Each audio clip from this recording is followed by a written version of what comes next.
on the right channel. Okay. All right, getting started on YouTube. Chazak Eliyahu Yasharal here once again for another of our weekly teachings. Hey, come on. Yeah, another of our weekly teachings as we continue. This week, the Most High continues with his sanctification. And let me get to where I need to go. Yes, the Most High continues with his sanctification. Last week we looked at pride. This week we are looking at love. A very love is very, should I say, confusing. It is something that not easily understood, the love of Alua, because the worldly love and the love of Alua is quite different. Similar, much the same, but quite different. And the title, Is This Really Love?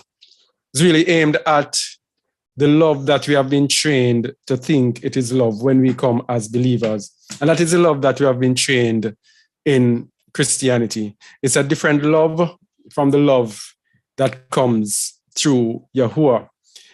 And the reason it's different is because there are two different deities. We tell people all the time that God, Yahuwah, is not God. They are two separate deities, two separate mighty ones. And God is the God of this world. Yahuwah is the Alua of Yasharal and the Alua of Abraham, Yitzchak, and Jacob. And there are different standards for both. For God, it is love, love, love, love, love. Everything that you do has to appear to be mushy love. And everything else is not love. Because God is presented, God is the commercial mighty one. He's the one that everybody loves, everybody likes, does everything for everybody. And so he is presented as one that is, tolerates everything that we do. He just allows us to do anything that we want to do. Whatever we want him to be, that is who he is, etc. So the love that comes from his worship is what we have inherited, but it is different from the love that comes from Yahuwah. And first of all, before we start, I have to say a little bit about this ministry, kind of. I don't know if it's introducing this ministry, but there are people and people who are even with us who misunderstood this ministry and what we do. And let me just explain where I am coming from. Having started in the Pentecostal church, I realized from early that we were being taught lies. So when I found out that we were being taught lies, I sought after the truth, and I moved and I went into a Sacred Name assembly. There, I was taught a whole lot of truth, and that assembly has to be credited because they helped to lay a foundation from which I could be launched. And after leaving that assembly again, I realized how many lies still we had to deal with, and even up to this day, still having to deal with lies and still having to go through them. And the tough task of trying to go through the lies, at times you are pressured as if you have to know everything and things have to be exactly right and everything. But we have to understand what we are up against. We are against Hasatan. And he has a web of deception that he has weaved over the entire earth. And we have to take our time and move from one to the other. We might think that we have solved one, and then we have to go back and revise it. All right. So that's why I tell everyone that blindness in part has happened to Israel until the fullness of the Gentiles has in. So we are still in blindness, trying to get out of the blindness. And it is this that has given me the passion to do what I do. I teach not because I want to control people or because I want to brainwash people. I teach because I want to lay a foundation of truth. I want people to be able to come and say, this is true. Yes, this is true. I can grab onto that. All right, I've been searching for this. No, I have the answer. That's why I do what I do. Because if you check our website, justaword.org, most of the articles there are based on questions, answering questions. And these are questions that I have asked throughout growing up. And when I get the answers, then I post them as articles or as videos to help others. Right? That's what I'm here to do, to help. Okay? Don't get it twisted. I'm here to help, not to control or to beat down or to persecute. I'm here to help. All right? And in helping at times, I have fallen short so many times, and in so many ways, I find myself short. Yes? In delivery, in tolerance, because one of my Achilles heels is long suffering. Yeah, patience in, especially with the word, that I have to work on, most definitely. Patience with the word. And so, blindness in part has happened to Israel. We are awakening and we should be growing. So that is why these sanctification posts, these sanctification videos are good for us to dust ourselves off, to look into ourselves. And I hope that when people watch this, just like last week, that we not be watching it to see whether or not he is throwing words at me or what. I don't throw words at people, all right? Here is how I'm going to qualify that. Here is how I get my inspiration and what I teach. Every single interaction that I make, because the word says walk in the rock, every single interaction that happens, or situation that happens throughout the week, that could possibly be a stimulus for the teachings. Because what the Most High does, he makes different things happen to me during the week, and then the different pieces fit together into what I am presenting, because he actually makes me live. And I know that this is the same with everyone else. Some might know and some might not know. But he makes you live throughout the week what he is actually teaching you. So he makes you live it, and then he gives me the word. He makes me live it, and he gives me the word to match it. Now, sometimes I might interact with people and they see me post things. They say, yeah, you're doing this deliberately, you're doing that. My fault is that I do not handle the delivery very well. It is not that I'm throwing things at people. It is that is what has inspired me. And sometimes you get carried away in the delivery and it might appear as if it is malicious. All right? It's not malicious at all. It is just how things are delivered. So even like today, part of the teaching was just a Twitter post. That's inspired part of the teaching today. One person just posted a thing on Twitter and that hit me, and that engulfed everything that's fit right in. And another one going on YouTube, looking for a video to play while doing something.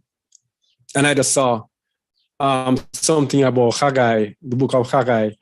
And then that just fit, bam, right in line with what I was saying. And that is just how everything goes.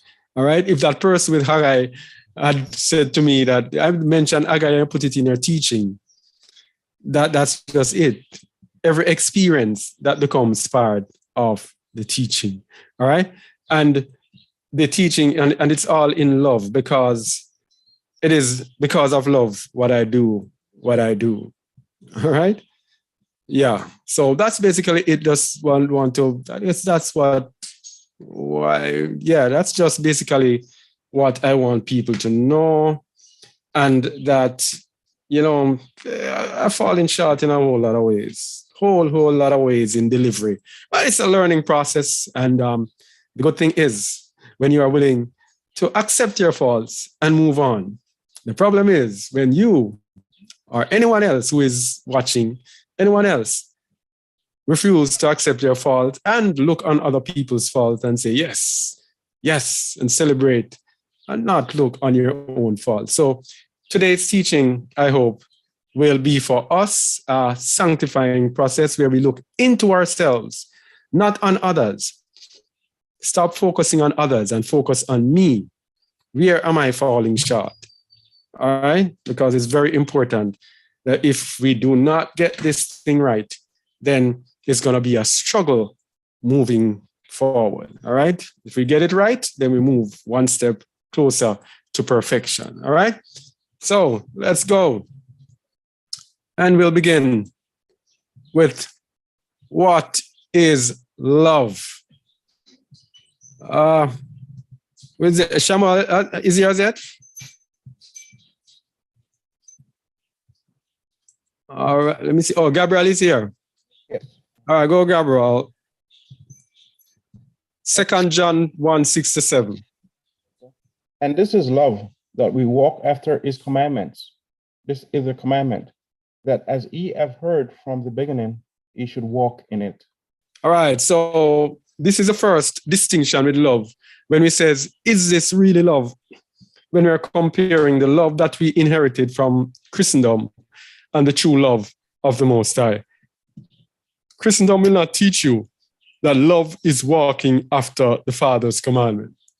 And that is love, that you walk after his commandment.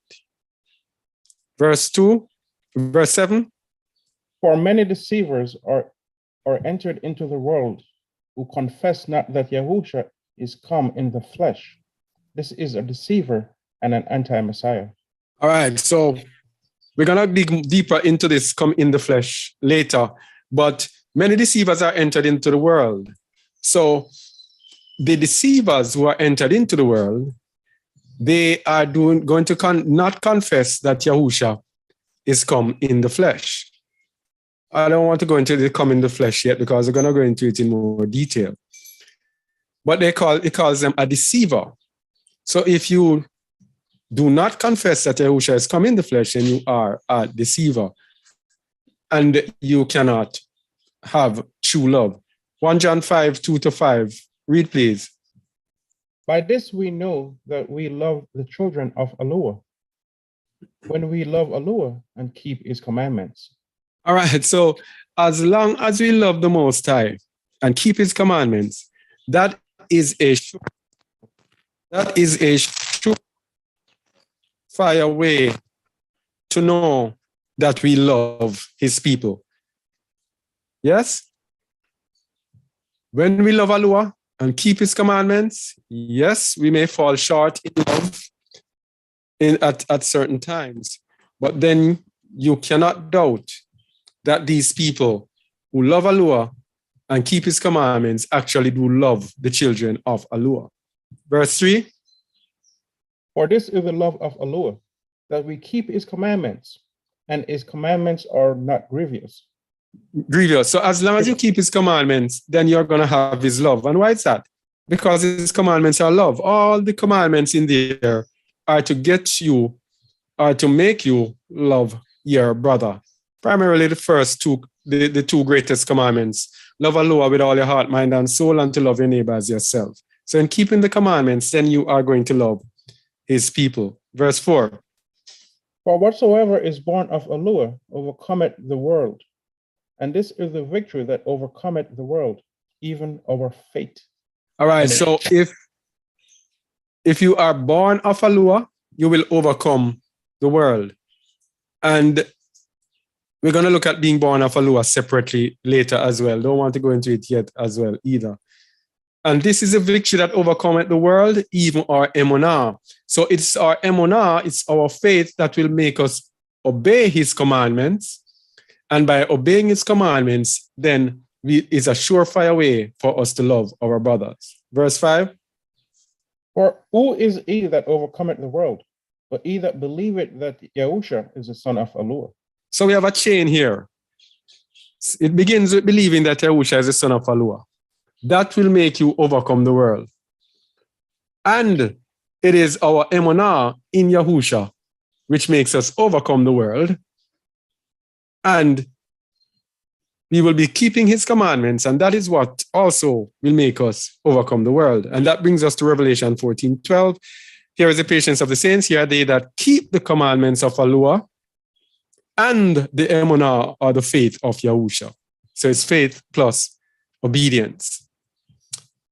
So let's look at what does the Most High require of us. What does he require of us? Deuteronomy 10, verse 12, please. And now, Yasharel, what doeth Yahuwah thy Alua require of thee, but to fear Yahuwah thy Alua, to walk in all his ways, and to love him, and to serve Yahuwah thy Alua with all thy heart and with all thy soul. So he requires us to fear him, to walk in all his ways, and to love him, and to serve him with all our hearts, minds, and souls. So that's fear, love, and obedience. That's what he requires of us. Verse 13. Keep the commandments of Yahuwah and his statutes, which I command thee this day of thy good, for thy good, sorry.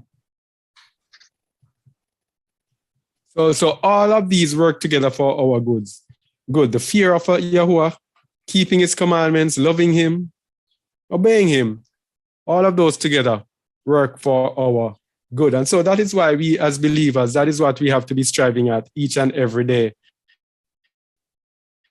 We have to be striving at perfecting the fear of Yahuwah, from which all goodness comes, the love of Yahuwah, which overcomes everything, and obedience to Yahuwah, which means the evil one cannot have anything over us. And so we are told to not love the world. Remember, we are looking at love today. We're looking at the different aspects of love, and we all are going to come together into one in the end. So if we love the world, we cannot have the love of the Father in us. To have the love of the Father in us is to have his ruach in us, leading us, ruling us. If we love the world, we cannot have the love of the Father in us. And so this is why the people that we're talking about who have the other love, why we're asking, is this really love? A religion that is based on chasing this world, accommodating ourselves in this world, going after success in this world, cannot have the love of the Father in them. So if we are going after this world, we are going to be in problems. Read, please, bro. 1 John 2:15. Love not the world, neither the things that are in the world. If any man love the world, the love of the Father is not in him. If any man love the world, the love of the Father is not in him. So this is a surefire way to know if we love. We all are to test ourselves. Do I love this world? That's the question I need to ask. Do I love the things that are in this world? That's the question we need to ask. Because if we do, it says the love of the Father is not in him. Verse 16. For all that is in the world, the lust of the flesh and the lust of the eyes and the pride of life is not of the Father, but is of the world. All right. So this is why we have to go down to zero. All that is in the world. So we have now the things that are going to show us if we really love the world. The lust of the flesh. The lust of the eyes. And the pride of life. We have to check ourselves. Are we weak to these things? Yes? Because true love does not reside in those of us who love this present world. The earth is given into the hand of the wicked. And we know that. We know we live in a world of wickedness. We know Let me get this thing down. This thing is too high. We know we live in a world of wickedness, and the wicked are doing wickedly. So if we love this present world, then we are in problem with love. And why are we in problem with love when we love this world? Because we are having to focus on the things of this world. We cannot actually love our neighbor as ourselves, and we cannot love the Most High with all our hearts, minds, and souls, because these people who are doing this wickedness, they are the enemies of our Father. So if we are living amongst the enemies of our Father, and we are loving their world, then it means that we also are enemies to the Father. That's why you cannot love the world, and the love of the Father is not in you. Because the love of the Father is not in this world. The love of the Father is in his world to come. So to partake of the world that is to come, we have to ignore this present world. And then the love of the Father will be in us, because he says, hey, this is a child of my own heart. You believe in me. Though you do not see my kingdom, you believe it. I justify you. I count that as righteousness. And then my love will dwell in you. Right? John 15:19 down the bottom. Can you see it, please, bro? Yeah. If he were of the world would love his own. But because ye are not of the world, but I have chosen you out of the world, therefore the world hateth you. All right. So another question is, does the world love you? Many of us, or most of us who go through this walk, we are going to be either hated or disliked by the world. People are not going to feel comfortable around us, because in a conversation, you are going to speak things, eventually it's going to make them uncomfortable. If you speak with them too long, they're going to start hearing things that they don't want to hear, because they're going to hear things that are not of this world. So because you're not of this world, then they are going to hate you. All right? The world loves its own. The world loves those who go after this world. But those who reject it, the world will turn on them. That's just how it is. And that is why you will see people who have high regards in this world are people who are actually sinful. It might sound funny, but people who are sinful and not following the way, these people will be pushed in life, pushed in everything that they do. They, in reggae music, internet again, hope it remains okay. In reggae music, the reggae singers will tell you that when they sing conscious music that they call cultural music, culture, when they sing conscious music, nobody wants to hear them. No sales, no stage shows. But when they start singing all sorts of nastiness and wickedness and evil and murder, violence, gun, that is when they get popular. And that is when media, that's when they get pushed. All right? The word love, loves its own. Okay? So are you there, Brother Gabriel? I am. You're a bit static, but I hear you loud and clear. Oh, it's going okay? Yeah. So far, so good. All right. Okay. You can interject while I'm talking, yeah? Yeah. I am. I will try not to interrupt you. Okay, because I don't like to actually be the one talking all the while. All right. So like good becoming evil, evil becoming good. That's why, as you said, that's why the reggae music, what sells. Yeah. Evil, wickedness. Yeah, the world loves their own, and the world is evil, so it loves the evil. Those who are good are going to be rejected. So if you are loved in this world, then we need to check ourselves about the love. All right, 1 John 4:1, because we need to know, how do we know the Ruach Alua? How do we know the spirit, as they call it, of Alua? Because that has to be present in those who love. 1 John 4:1, please. Beloved, believe not every spirit, but try the rock whether they are of a lure, because many false prophets are gone out into the world. All right, so this is very, very important. Very important. Believe not every rock. So that is why when we tell you, when we teach here, almost everything that we speak, we try to back it with scripture. Because we want you to have the record to be able to go back and test what we have presented for yourself. All right? Because you are to try the rock. Because many false prophets are gone out in the world, and we do not want to be deceiving anyone. And another thing too, that's why we say we are awakening. And we are not going to get everything, as I think we did in another teaching, that we will not know everything until we enter into the kingdom. And that's how it was with the first covenant. As Moses had said before they entered, he says, yet you have not been given an eyes to see, nor ears to hear unto this day. All right?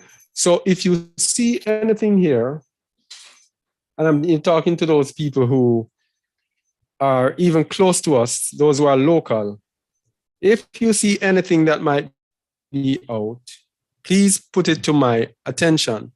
All right? Please bring it to my attention. You can call me, you can WhatsApp me, bring it to my attention and let me highlight it as soon as possible. So if the error is made today, highlight it today. If I just made the error, highlight it.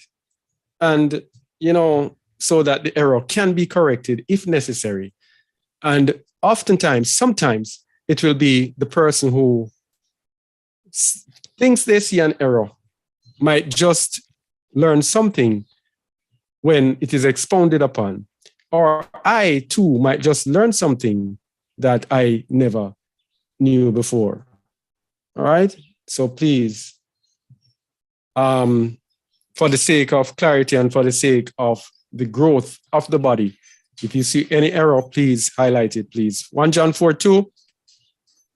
Hereby know ye the rock of Eloah. Every rock that confesseth that Yahushua HaMashiach is come in the flesh, is of Eloah. All right, so here's the important thing. This is now, the rock of Eloah. Every ruach that confesseth that Yahushua HaMashiach is come in the flesh is of Eloah. But what does is come in the flesh mean? That's the question. And it's very critical because it says that if they don't confess this, then they don't have the spirit or the ruach of Eloah.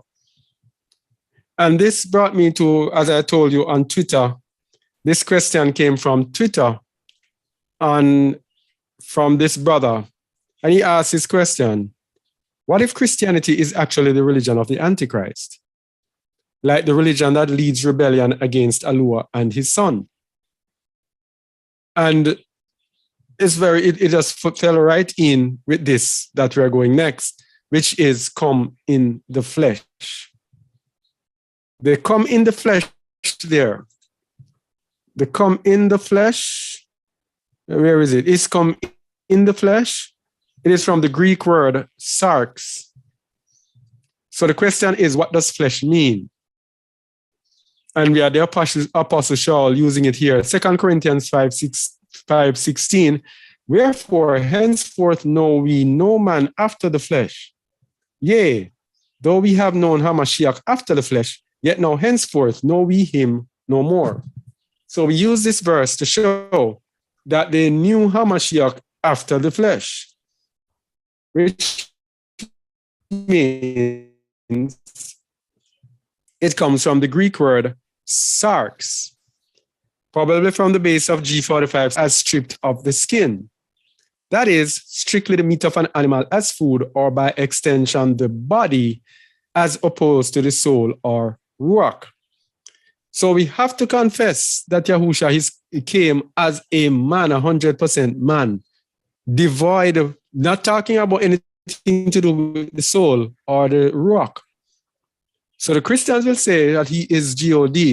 There we have a problem. That is a spirit of anti-Messiah, because the Messiah has to be a man of the seed of David, or as a symbol of what is external, right? Nothing to do with the internal, or as the means of kindred. That means family, as the Messiah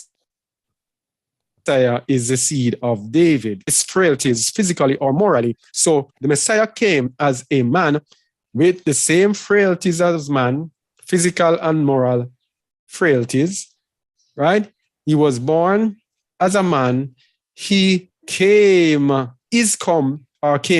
as a man with all the passions of a man, or specifically a human being, as such, carnally minded and fleshly minded.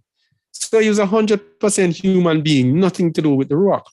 So if you do not confess that, then that is the ruach of anti-Messiah. That's what it is saying. If you are saying that he is God or is in a Trinity and all of that, that is the ruach of the Antichrist. And that answers my Twitter friend's question. It is the ruach of the Antichrist. And so I'd like to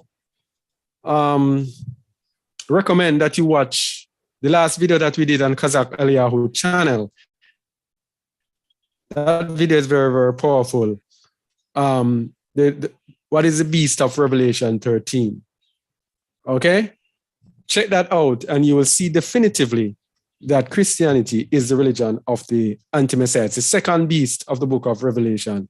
And it is there plain to see.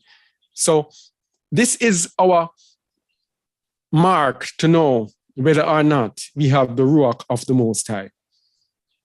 If we reject the ruach of anti-Messiah, if we say he came back or lived as a ruach or as God, then we are anti-Messiah or antichrist. It's as simple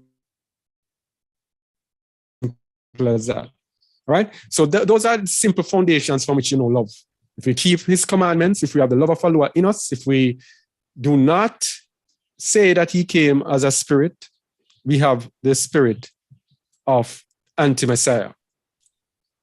And let's see the impact of the spirit of anti-Messiah or antichrist. 1 John 4:3, read please. Proceed, 1 second there. The verse before this go one, ahead. The verse before this one is really showing up that we definitely need the ruach of the Most High, because if we don't, then we will not be able to differentiate whether or not the ruach is of the Most High or not. Let's say, for example, an anti-Messiah when show up. If you don't have the ruach of the Most High, you'll be duped because you will not be able to know. So it is an encouragement also to push to ensure that we really definitely have the ruach leading us, and they will be able to know how to detect the false ruach.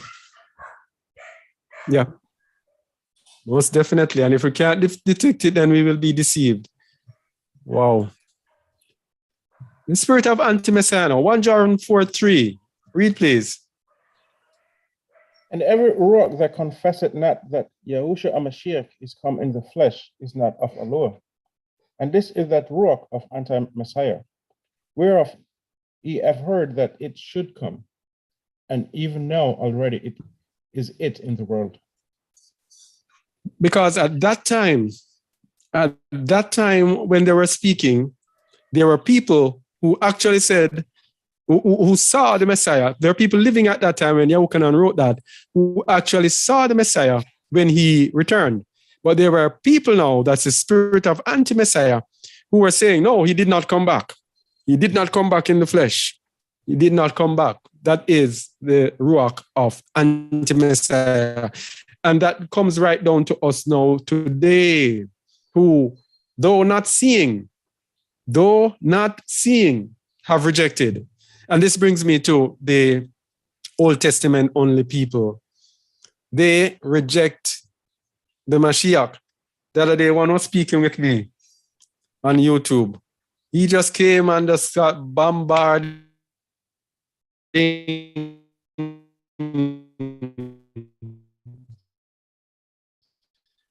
Yeah, don't need can do this and we're totally rejecting the Mashiach. That is the Old Testament only. That is the Ruach of anti-Mashiach. That's the anti-Mashiach Ruach in the Old Testament only people. All right? Read verse 4, please. Ye are of Eloah, little children, and have overcome them, because greater is he that is in you than he that is in the world.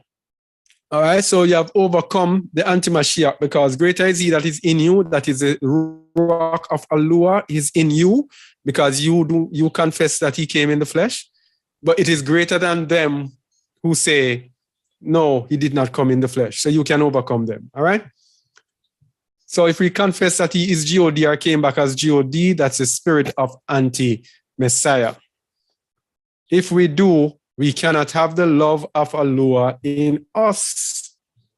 Very important. We cannot have the love of Eloah in us if we believe in that he did not come back in the flesh, or did not come in the first place in the flesh. So Christianity, the anti-Messiah religion. And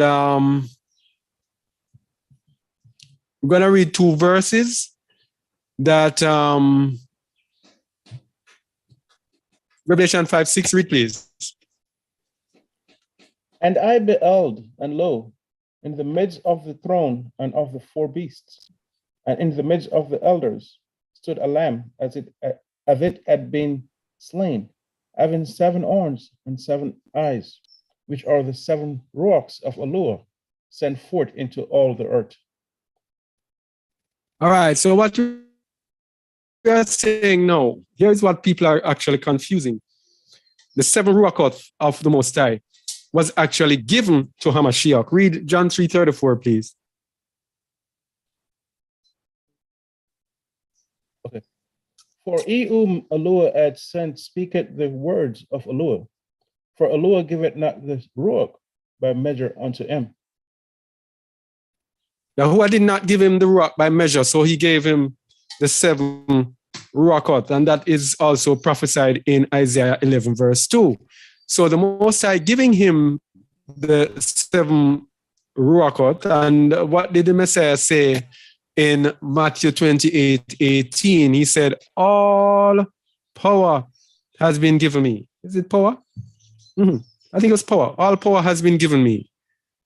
So the Most High gave him all power. He gave a man all power. So it's the fact that he was given all power, people are actually now confusing and saying that he was not a man, but the Messiah has to be a man of the seed of David. So the following are anti-Messiah. If you say Jesus is God or Messiah is Yahuwah, that is the spirit or the ruach of anti-Messiah. And remember, for each one of these, it says the love of Allah cannot be in you. If you say a Trinity, which makes the Messiah one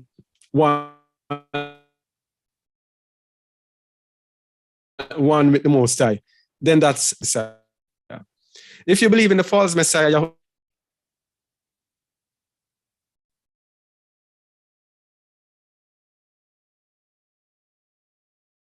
called Jesus, that is the one 666 Christ that falls.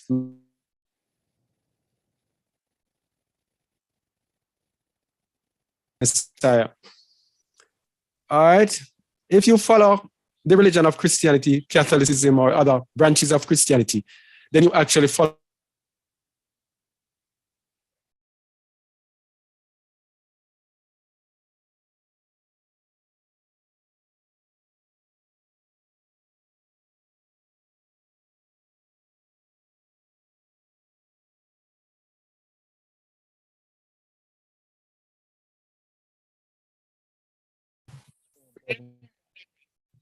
Oh boy, let me go again. Just got tripped out a while ago. Were you hearing me all along? It's paused and it just got cut off. Like not for long, couple seconds. I can hear you, but with cuts though. Oh boy, this internet, man. You know, I wonder if this will do better, but oh boy. Put this over here. Let me try this. Gone again. Yeah, gone again.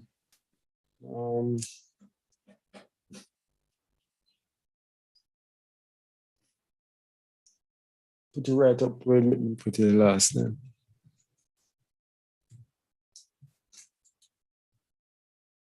Okay, are you hearing me? Yes, we hear you. You got to number 3 and then it cut off. Yeah, I can from this side.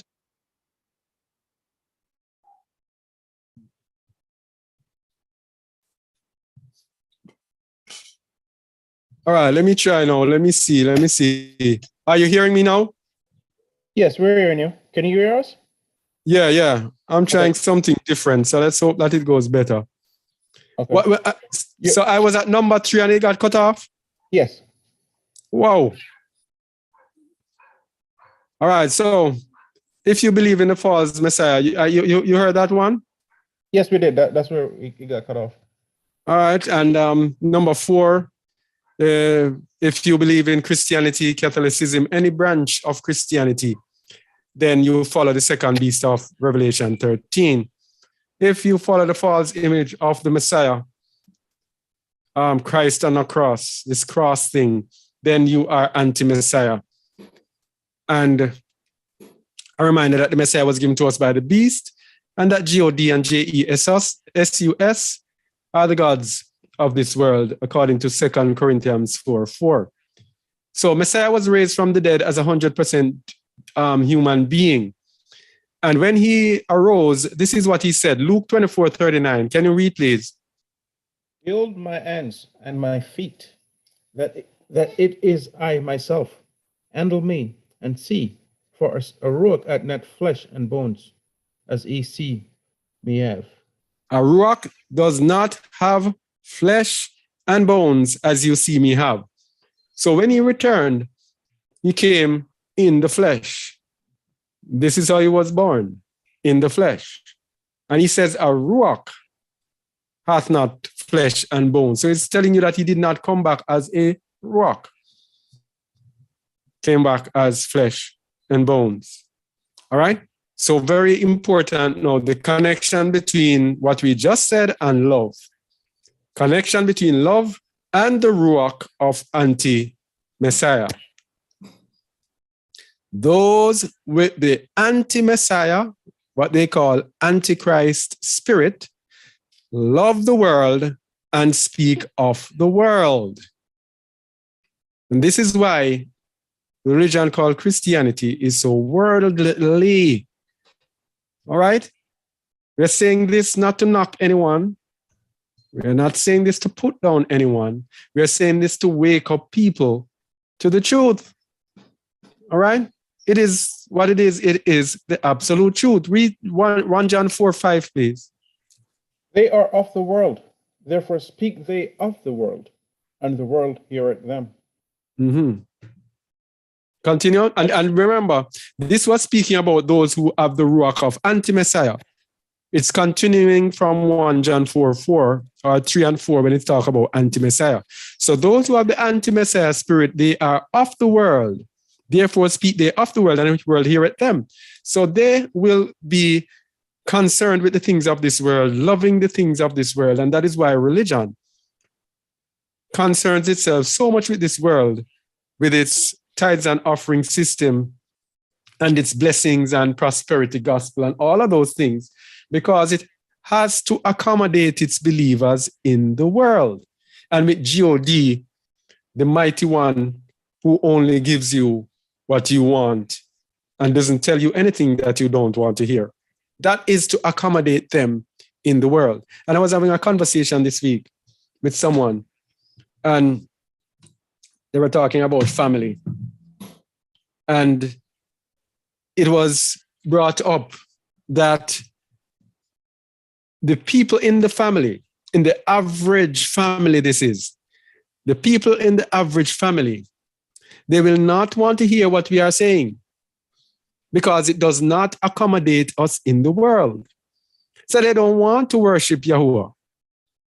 No, they prefer to worship God because God accommodates them in the world. With God, you can do anything and you can continue to chase after this world and worship God in whichever form you want. Pick your choice, 40,000 denominations, you can worship him anyhow and continue to chase after the desires of your heart. But when it comes to now serving Yahuwah, you have to hear that you have to give up on this world and you have to this and you have to that. Most people do not want that because they are of the world. Therefore, speak they of the world and the world heareth them. Verse 6. We are of Elohim. He that knoweth Elohim heareth us. He that is not of Elohim heareth not us. Hereby know we the ruach of truth and the spirit of error. All right, so hear this now. A lot of people like to use this, but it only applies to those who have rejected the world, who say they are of Elohim, speaking about those who follow the world.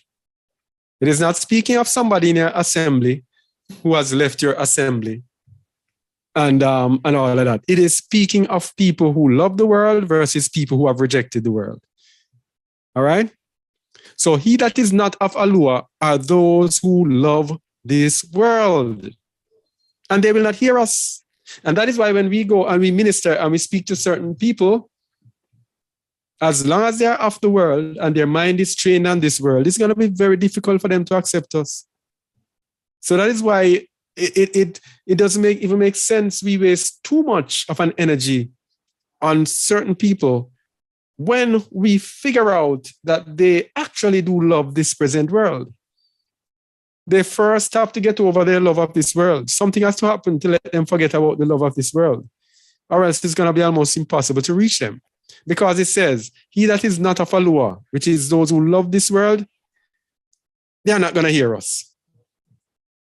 And then you know the ruach of error and the ruach of truth. And so here is how you know the ruach of error in religion, with Christianity. Just look at who love this present world. Those who love this present world, they cannot come and teach you. They cannot come and say anything to you where doctrine is concerned and all of that, because they are going to bring you to error. Because they're going to have the ruach of error because they love this present world. All right, bro? You with me? Yes. So that is why we are told again, 1 John 2:15. Love not the world, neither the things that are in the world. If any man love the world, the love of the Father is not in him. So that's the antidote there. This is the thing. Anti-Messiah, love the world. Those who are of Elohim will not love the world. It's as simple as that. That's where we are. Okay? Bro. Yeah, go ahead. So it is very easy for anyone to say, I don't love this world. Because, of course, they see and know that the things of this world, in many cases, are not good. So they can easily say they are not. But we have to know that the action will even speak more than that which you are saying. And not of Yahuwah, it is by automatic you're of the world. All right? It's either Yahuwah or the world. It's two things. It's either Yahuwah or the world. And the test for those of us is how much are we willing to give up in this world? Like now we are in the end time.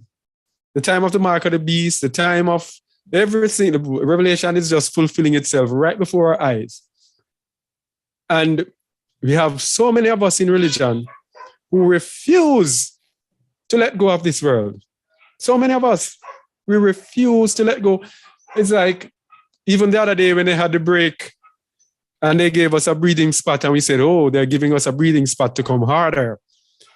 A lot of people just let down their guard and it was like, everything going back to normal. But we cannot be deceived by these people. We cannot love the world. We have to know when and decide whether or not we are going to let go of this world.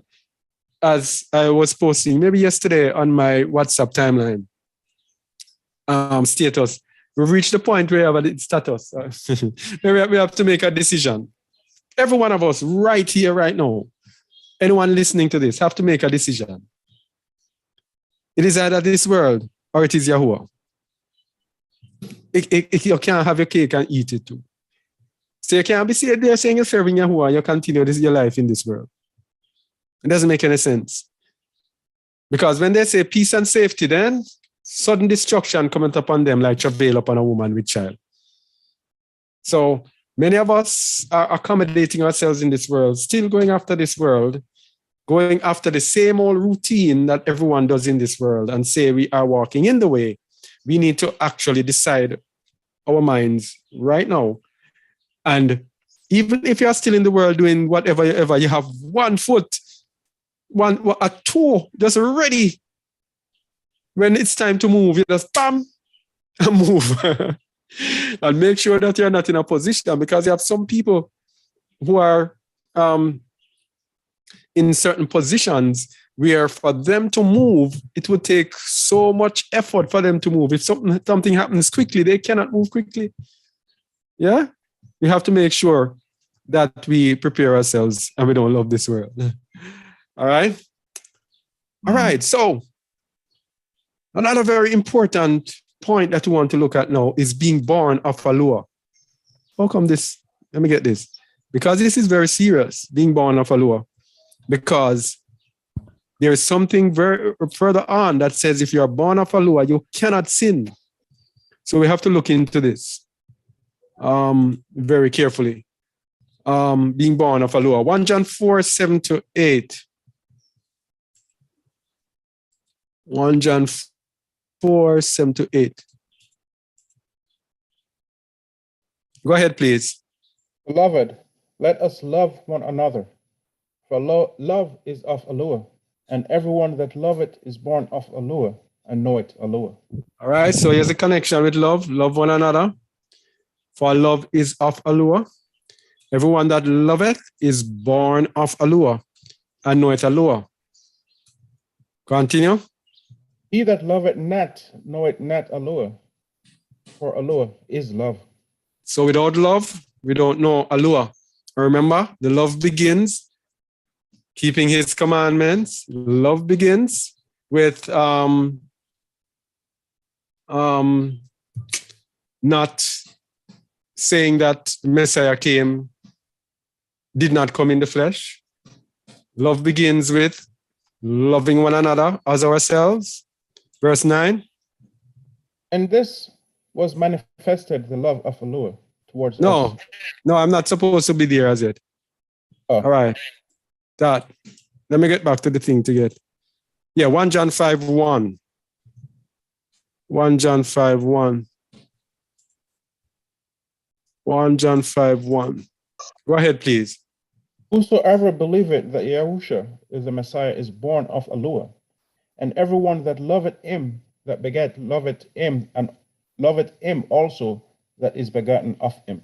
So here is our emana. He says, this is they who overcome. This is how we overcome, even our emana or our faith. This is what makes us overcome. Whosoever believeth that Yahusha is Hamashiach is born of Alua. You see that?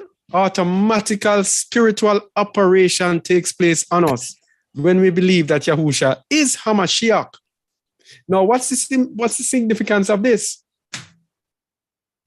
We can believe and say he is Hamashiach, but if we believe that he did not come in the flesh, he came as a God, or he came as a spirit, or he's God, or he's equal to God. If we believe that, then we don't believe that he is the Messiah.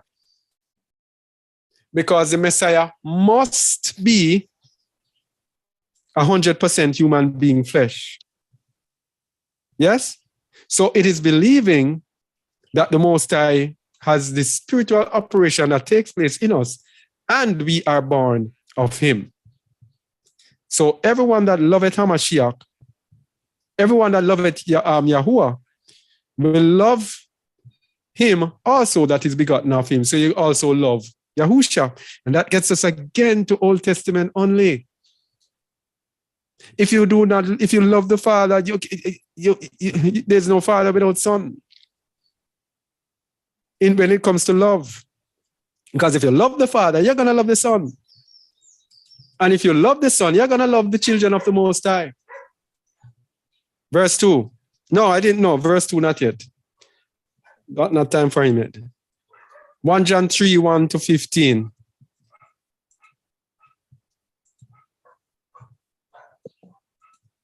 Read, please. Behold, what manner of love is the Father bestowed upon us, that we should be called the sons of Elohim. Therefore, the world knoweth us not, because it knew him not. All right. So when you are born of Elohim, remember we said earlier that the world is going to hate you when you are actually born of Elohim. When you actually have the love of the Father in you, the world is going to hate you. Why? Because the world hates the Father. So when we are the sons of Elohim, when we believe that Yahusha is the Messiah, the world is not going to know us because it did not know him. So that's why when you speak, people are going to think you're talking foolishness. They're going to say you're gone crazy. They're going to say how many different things. I have heard them say about myself and other people in the MNR. Gone crazy and following foolishness and all sorts of madness because they're not going to know you because they don't know him. Verse 2. Beloved, now are we the sons of Elohim, and it doeth not yet appear what we shall be. But we know that when he shall appear, we shall be like him, for we shall see him as he is. When he appears, we shall be like him, for we shall see him as he is. So when he returns, those who are born of Elohim will be like him, will be transformed to be like him. Verse 3. And every man that had this hope in him purified himself, even as he is pure. So, because I have this hope, that is why in this sanctification, I will come and I will confess, I will repent and bring out the imperfections. Because every man that has this hope have to purify ourselves in humility, have to purify ourselves even as he is pure. Because he is not going to come back and see unclean people and accepting unclean people. We have to be pure when he returns. Verse 4. Whosoever committed sin transgressed also the law, for sin is the transgression of the law. A very famous verse that we've used over and over and over again. So we have to be pure so that we do not transgress the law, that we do not sin. Verse 5. And he know that he was manifested to take away our sins, and in him is no sin. All right, so he was manifested to take away our sins. So we cannot be living in sin and be in Hamashiach. Verse 6. Whosoever abideth in him sinneth not. Whosoever sinneth hath not seen him, neither known him. So whoever abideth in him. So here's our problem. We are not abiding in Hamashiach. And abiding in Hamashiach means to actually carry his stake. Remember Matthew 16:24. If any man come after me, let him deny himself and pick up his stake and follow me. We can deny ourselves, people. We can deny ourselves and be in a state where we have denied ourselves. But when it's time to pick up the stake, then something trips in us. We get defensive and something trips in us and causes us to sin. Because it is not only denying self, we also have to pick up the stake, which means to take up the troubles and the trials that come and take them in good stride. Yeah? If we do that, then we will not sin. Because that is abiding, that is dwelling, resting, remaining, that is being Hamashiach, emulating Hamashiach 100%, 365, 24/7, 365 days a year. And that's how we should be. Whosoever sinneth hath not seen him, neither known him. Now, this sin there doesn't mean one sin. Because in 1 John 2, it tells you that if any man sin, he have an advocate with the Father, Yahushua Mashiach the righteous. But this would actually be saying, whoever practices sin hath not seen him, neither known him. Verse 7. Little children, let no man deceive you. He that doeth righteousness is righteous, even as he is righteous. Yeah, verse 8 now. He that committeth sin is of the devil. Hey, hold there. He that does what? Committed sin Is of the devil. So if we are to take it now, because we have to, precept upon precept, and we have to also context. If we are to say that he that committed sin is of the devil, this would be saying that every single person is a devil. Because we know that everyone at some time in their life have committed sin. And every believer at some time in their walk would have committed some sin. All right? So it's not actually speaking about a one-time sin or occasional sin. It's speaking about practicing sin. I think another translation says, he that practices sin. Let me go and other translation and see. The one committing sin, yeah. This one says the one who practices sin. This one says he that doeth.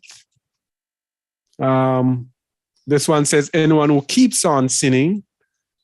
This one says practices sins. Yeah, so it couldn't be a one-off sin at all.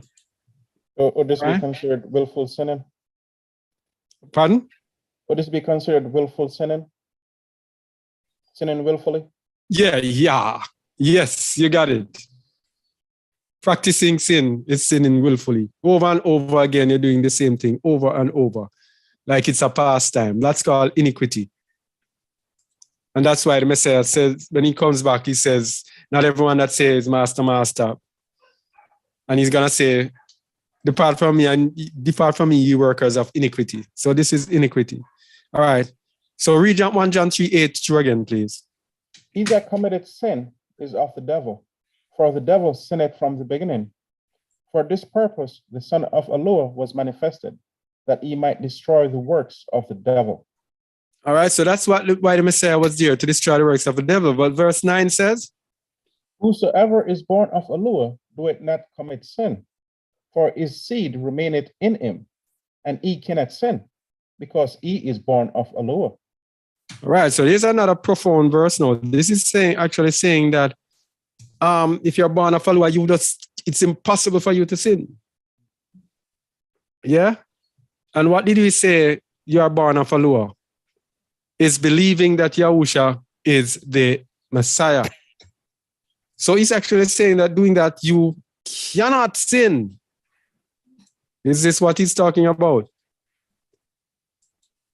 So we have to go to 1 John 2:1.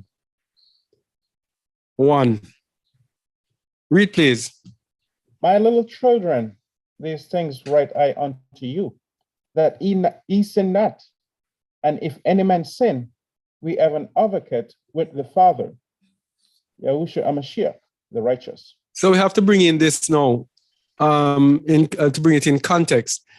If it was impossible for them to sin, there would be no need for John to actually be reminding them that if they sin, they have an advocate with the Father.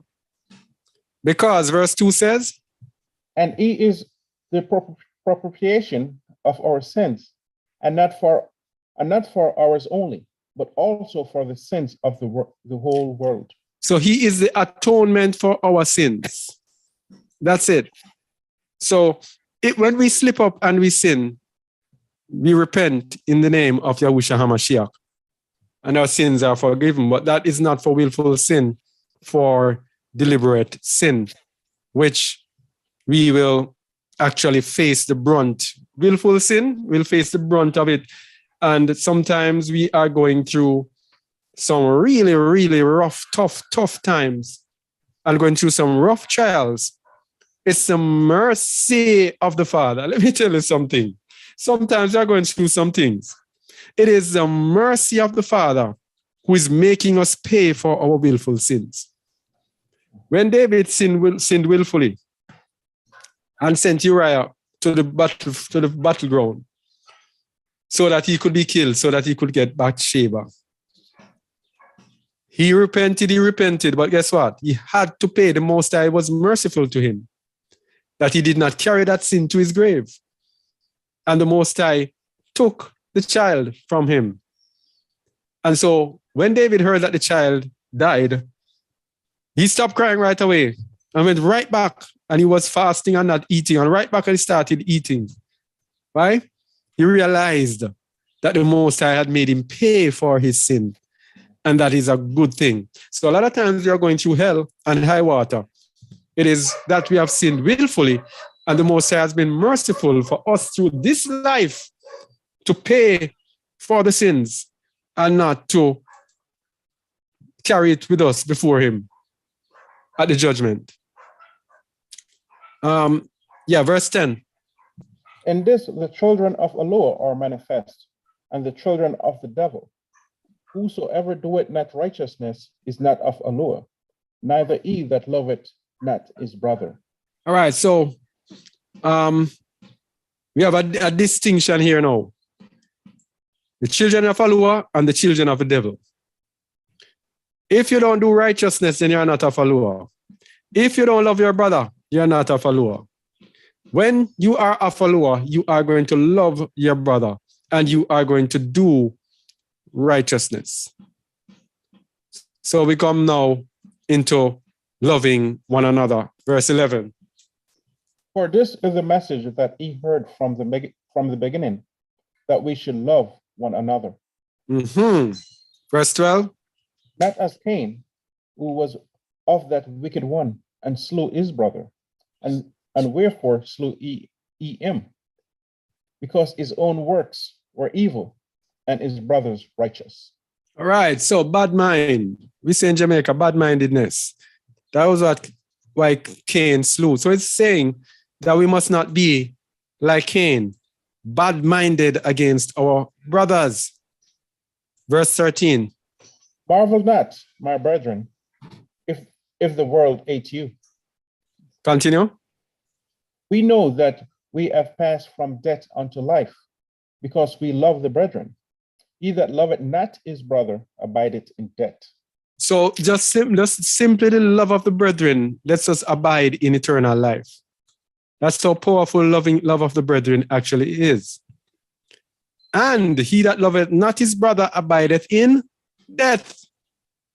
So that's a simple delineation there between life and death. It's loving and not loving our brother. Verse 15. Whosoever hated his brother is a murderer, and he know that no murderer hath eternal life abiding in him. Oops. If you hate your brother, you are a murderer. Gotta cut you for a second, my brother. Pardon? I want to cut you for a second. Yeah, go ahead. Anytime. I just want to say I love you, my brother. Pardon? I just want to say I love you, my brother. I love you too. What's that? Insurance? Well, it's a very opportune time to say that. And to say that I love all my brothers and sisters, right? Exactly. Yeah. So if you hate your brother, you are equated to being a murderer. So where are we now? Yeah. So, oh boy, let me get this thing going. This camera has a way of freezing up occasionally. Yeah. All right. So,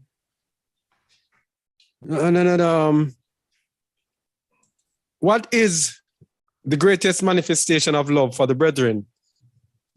Sacrifice of one's life for the brethren is the greatest manifestation of love. Are you willing to lay down your life for the brethren? John 15, 12 to 14. The greatest love of all is to be willing to lay down your life for the brethren. And that's what the Messiah actually did. Verse 12, please. This is my commandment, that ye love one another as I have loved you. Yeah, you love one another as I have loved you. So the same love that the Mashiach showed, and he did not show this love as yet when he was speaking, but after that he showed the greatest love, which he said in verse 13, he was actually prophesying. Read, please. Greater love hath no man than this, that a man lay down his life for his friends. Man laid down his life for his friends. Greater love. And the friends there does not have to be your literal friends. They do not have to be your literal family, because verse 14 says, Ye are my friends, if ye do whatsoever I command you. So if we are willing to lay down our lives for believers, for the Mashiach's children, then that is the greatest love that we could ever show. 1 John 4, 9 to 10.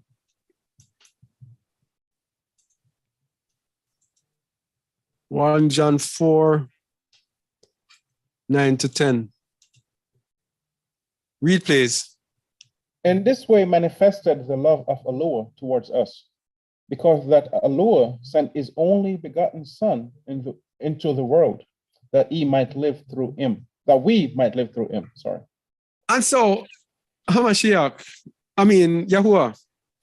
also performed the greatest love in giving up his Son, and knew that his Son would offer up himself.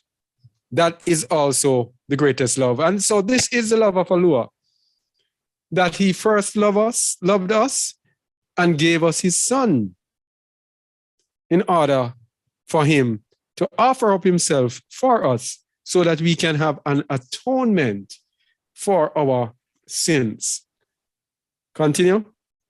Herein is love, not that we loved Allah, but that he loved us and sent his Son to be the propitiation for our sins. That is the love. That is the love of Allah. Great, great love. Because Yahuwah cannot tolerate sin. Yahuwah, we have to be perfect before him to be in his kingdom. And he knew that we cannot overcome sin on our own. So he made the greatest sacrifice, offering up, sending his Son, would offer up himself as an offering for us. Verse 11. Beloved, if Allah so loved us, we ought also to love one another. That's it. So if we have the love of Allah in us, if we are born of Allah, we are going to have the Ruach Allah in us. So if we have the Ruach Allah in us, that means we have the capacity and the capability to so love our brethren. But guess what's the problem now? Self, always the problem. Yeah? Self, pride, lust, desires, unwilling to deny self, still holding on to this world, unwilling to pick up our stake and follow him. All of those things are going to block us from having the full love of Allah in us. So that is the love that we ought to show. The same love that the Most High showed in sending his Son for us. 1 John 3, 16 to 19.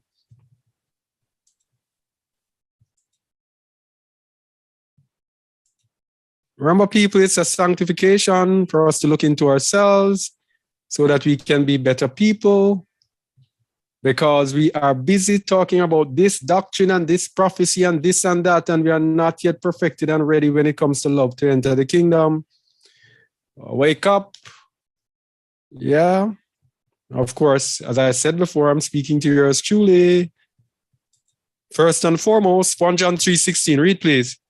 Hereby perceive we the love of Allure, because he laid down his life for us, and we ought to lay down our lives for the brethren. So we say we have to be prepared to die. Brother Mahar often says it.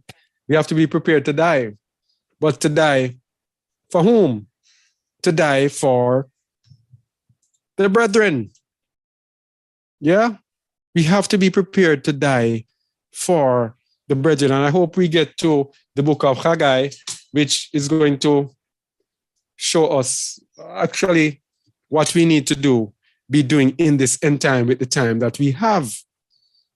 Because many of us are dormant, not actively there trying to reach the brethren, trying to help to save the brethren. We ought at this time, just as the apostles did. Remember, after Hamashiach left, the apostles went out in all over the world, all different places. All of them almost got killed for the ministry. But they were determined, and the rock was in them to reach the people of the Most High. Who will hear, will hear. Who will forbear, will forbear. But most of our people today are not trying to reach people. We're going to see in the book of Haggai coming up soon. Verse, no, I don't think, just one verse, or 17 to 19. No, I didn't want to go 17 because I have it somewhere else as well. All right, let's go. We're going to look at love of the brethren, fear and hatred. Remember, we're looking at love. 1 John 4:11. All right. So we're going to start at 12. Verse 12, please. No man hath seen Allure at any time.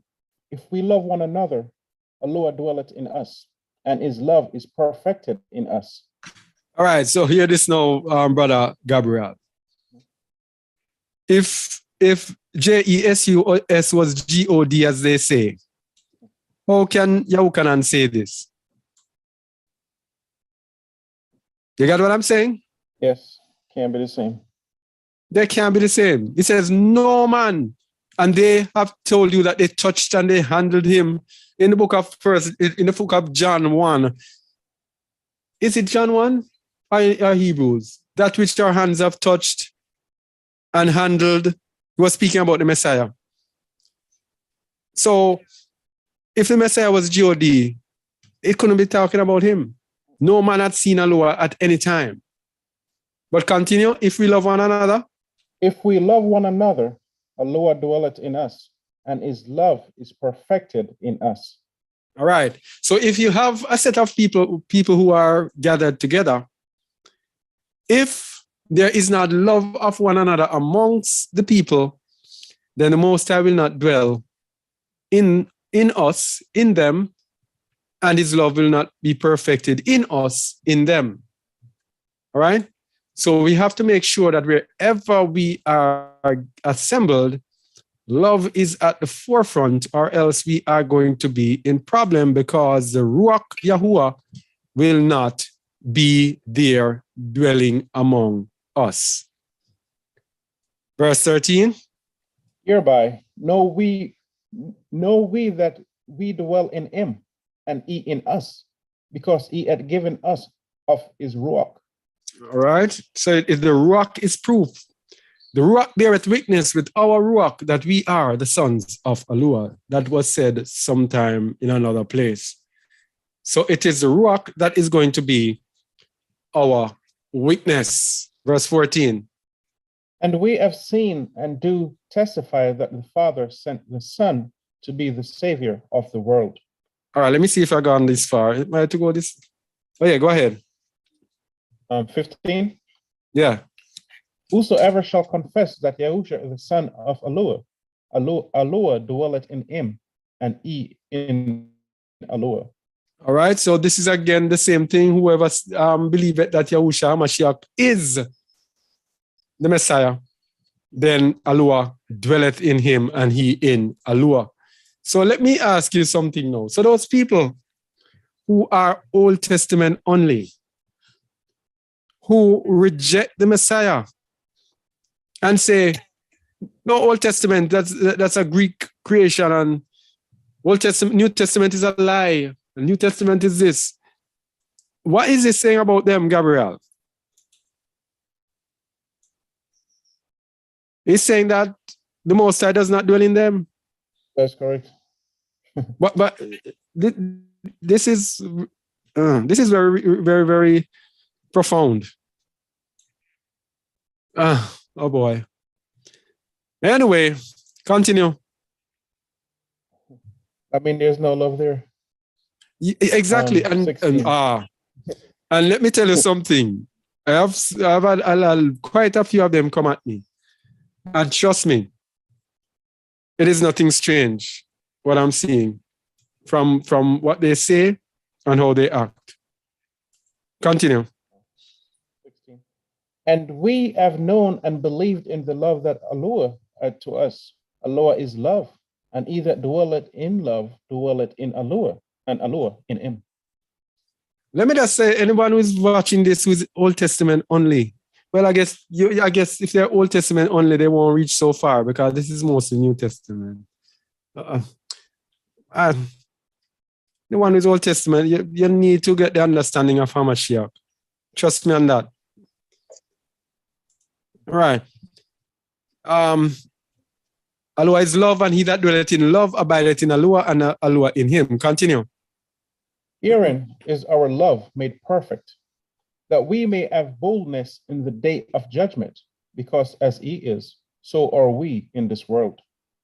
So guess what happened now? We have to have the love of Hamashiach. When we have the love of Hamashiach, and it is perfected in us, we're going to have boldness. We're going to feel so there's not going to be anything on our shoulder because we are like him. And trust me, people, this is where and how we need to go and get like him. Someone else saying something? Yes. Yes. Can I check in there? Yes, man. Yes. What has happened to the world? Let's say in a Christian world, when people are converted into that religion, they are started from the New Testament, mainly where Apostle Shaul speaks, and in most cases misquoted, misunderstood, perverted.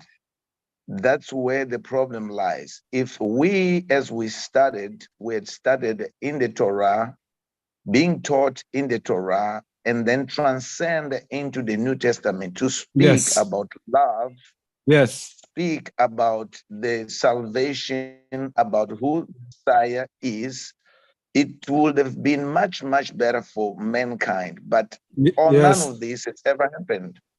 They only selected certain or few verses that will benefit them, and that's what they're teaching to the people. As if Apostle Shaul is above the Messiah. This is where the issue goes wrong. We should have started in the Torah. We know the Torah, then we would have understood the Messiah, Yahuwah's promise, as that is the truth. Yes. Yeah. All right. Thanks very much for that, El Pedro. Verse 18, please.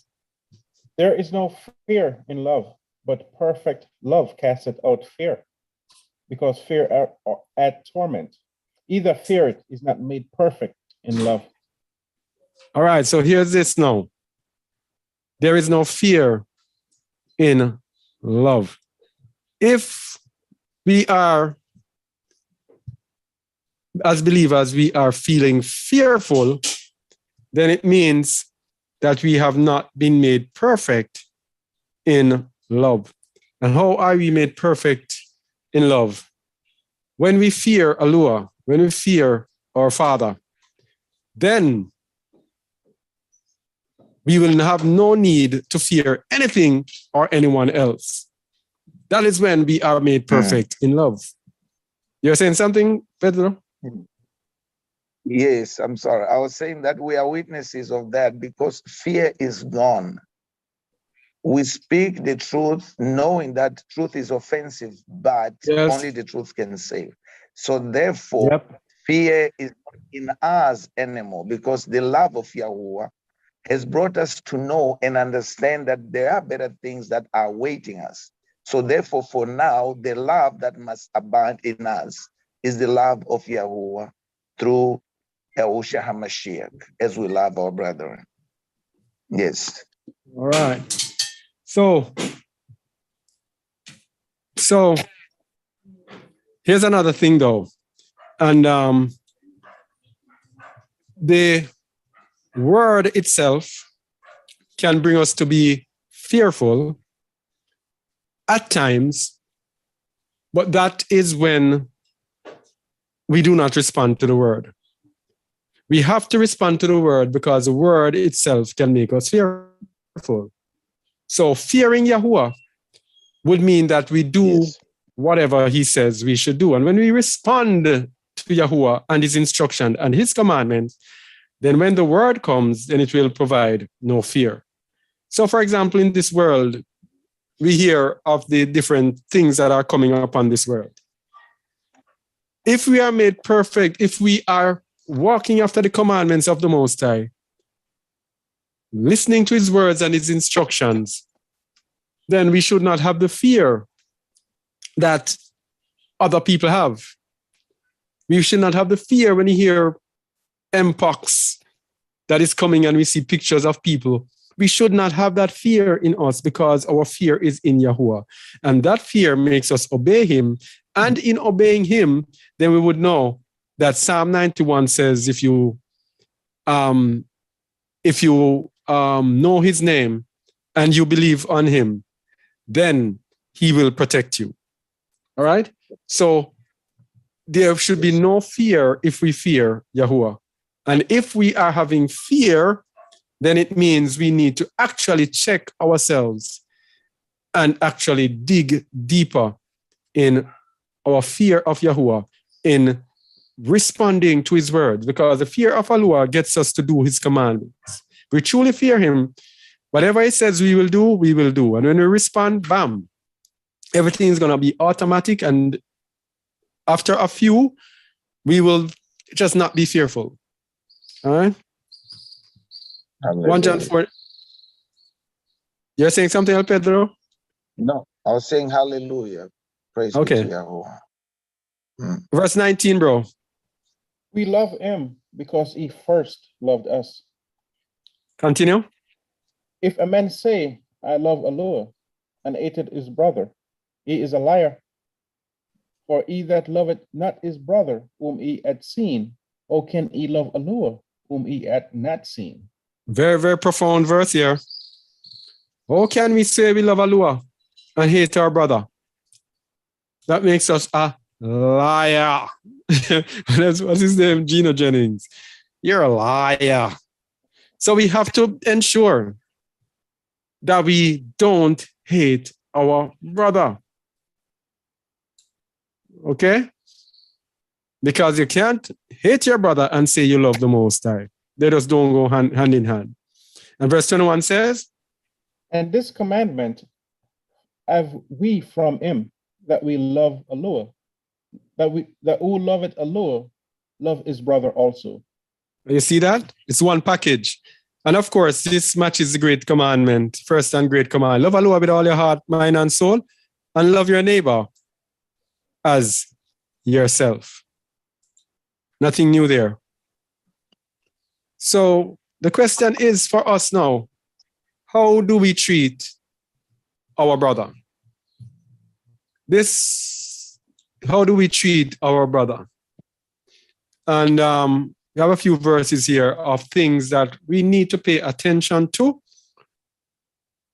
It's kind of a barometer to see how we truly love our brother. Let every man judge himself and every man be right in his own heart according to these things.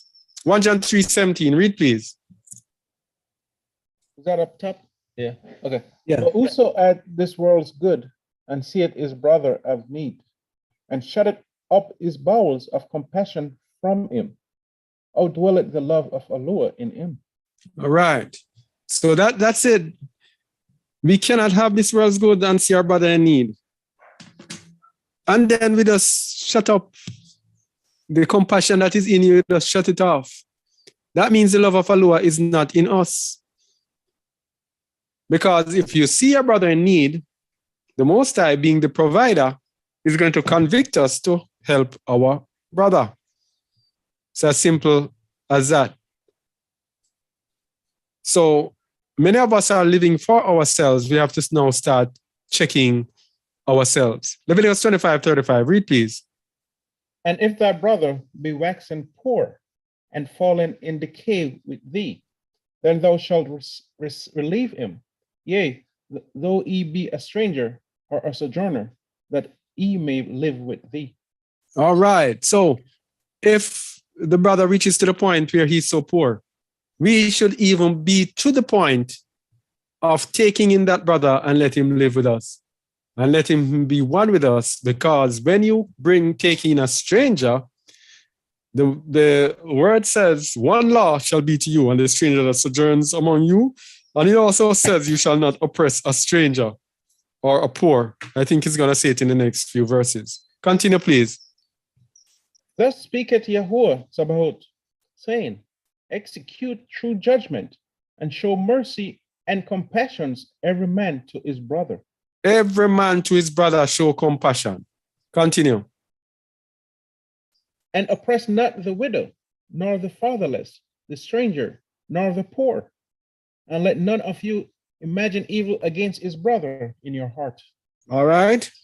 Here we go. Do not oppress the widow, the woman who doesn't have a husband, nor the fatherless, the orphan, the stranger. And many of us do this, oppress the stranger, nor the poor. And none of us must imagine evil against our brother in our heart. None of us. If we do that, we have sinned. And many of us do this, and we believe we are actually keeping the commandments. That is why today is such a very vital teaching for all of us to check ourselves. All right? Stop looking out and let us look in to ourselves. Okay? So how do we treat our brother? 1 John 3:18 down the bottom. Read, please. My little children, let us not love in word, neither in tongue, but in deed and in truth. Yeah. So we have to live in deed, which is actions, works, and in truth, according to the Torah, which is the truth. Not just in words, because any one of us can, if you listen to any one of us talk, you would think that all of us are so nice and generous and towards our brother. But it's in the action that will tell. And we are being judged by our action, by how much, by Yahuwah Sabaoth. So another way we have to, where love is, what should I say? Where love is not manifested is in when we treat our brothers by respecting persons. Respecting persons. Matthew 26:59-68. I don't remember this one. Is this the wrong one? Let me see. Matthew 26:59. I don't remember this one. Let me see if I made a mistake. 59.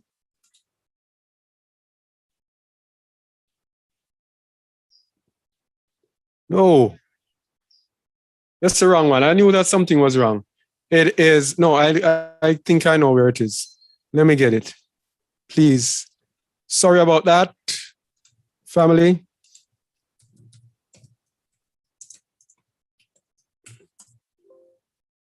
No.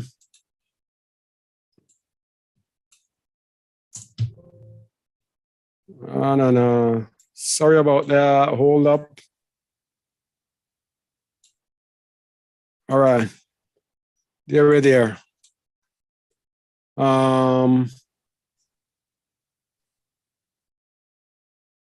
Yeah, being partial to people because of their condition or their position.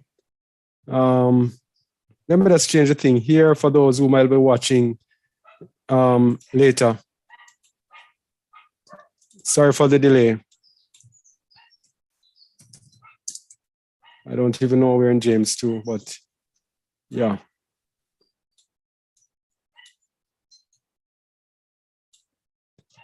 All right, go ahead, please, bro. My brethren, have not the faith of our Master Yahushua HaMashiach, the Master of splendor, with respect of persons. Continue. Yeah, continue.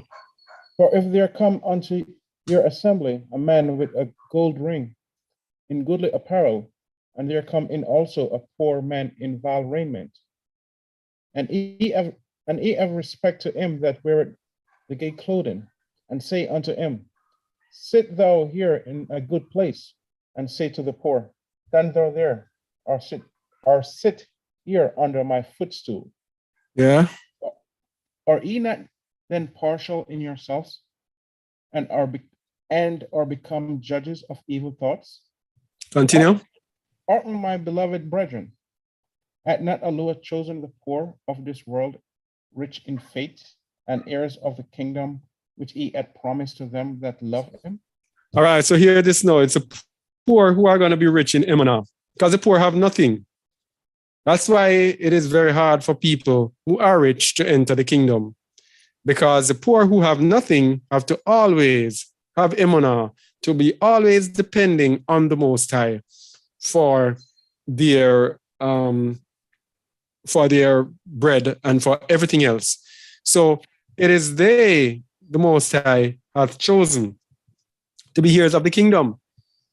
So we, who might have a little more than them, don't actually realize that they have an advantage over us because they are rich in Emunah, and we are actually mistreating them by preferring other people who we might believe may be in a better position than them. We are preferring these people over the poor who we don't know are chosen by the Most High. Verse 6. But ye have despised the poor. Do not rich men oppress you and draw you before the judgment seats? Continue.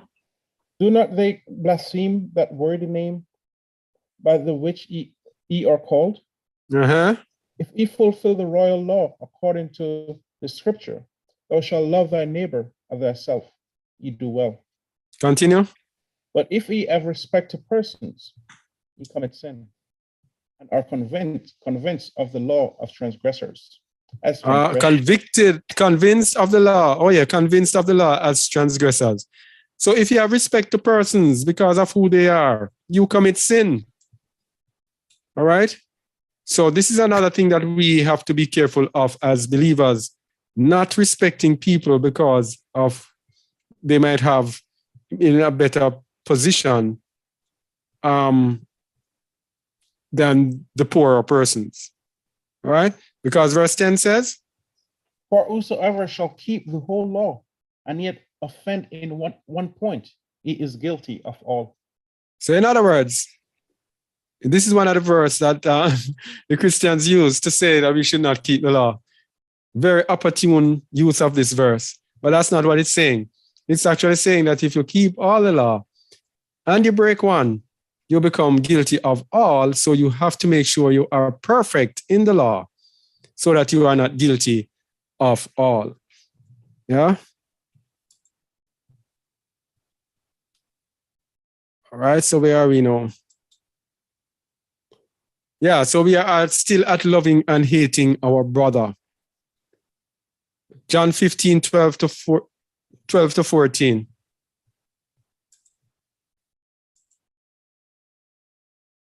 John 15, 12. Read, please. This is my commandment, that ye love one another as I have loved you. Oh, we did this already. All right, leave that. We did this already. Leviticus 19, 15 to 18.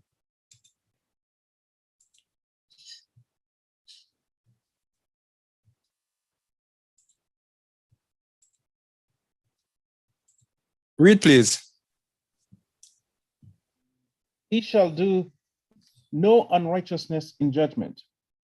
Thou shalt not respect the person of the poor, nor honor the persons of the mighty, but in righteousness shalt thou judge thy neighbor.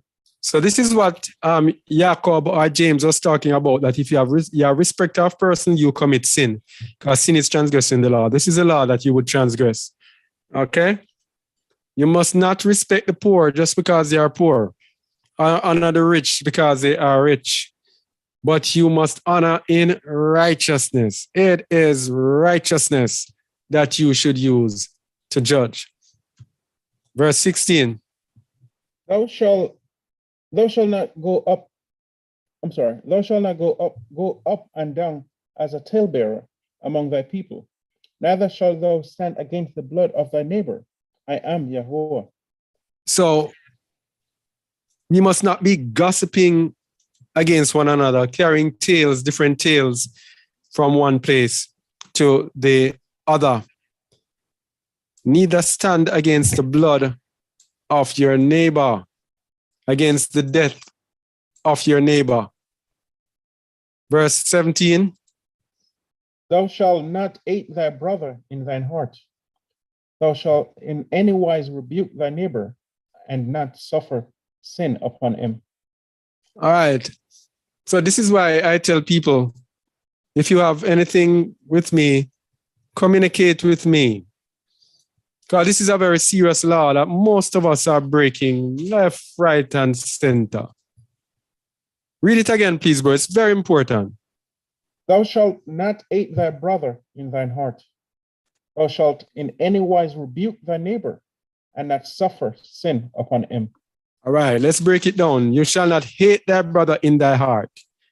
Hate is the opposite of love. What it's actually saying is, if you do not rebuke your neighbor in any wise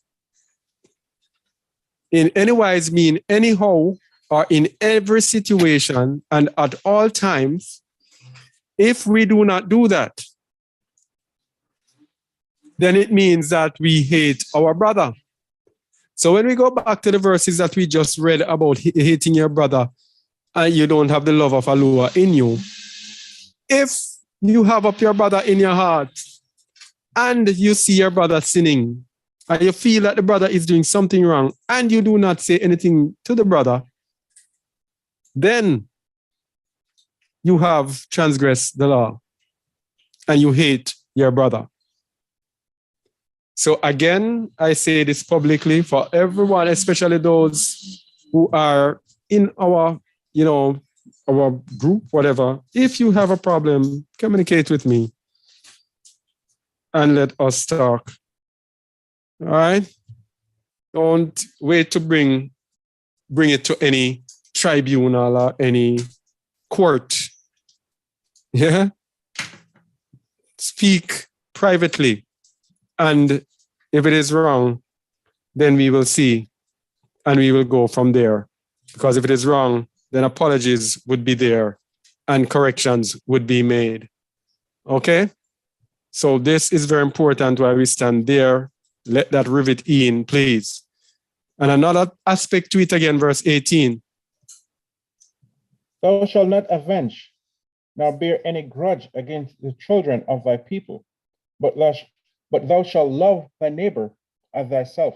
I am Yahweh. So you must not try to get back at anyone who are among your people, nor should you bear any grudge against them. And in order to prevent bearing grudge against them, it means that if you have anything against them, then you will go to them and speak to them about it. Or else it will reach to the point where it is totally out of control. Because you must love your neighbor as yourself. Whatever Whatever I would do for myself, that's what I have to do for others. Okay? So I cannot be there grudging the children of my people.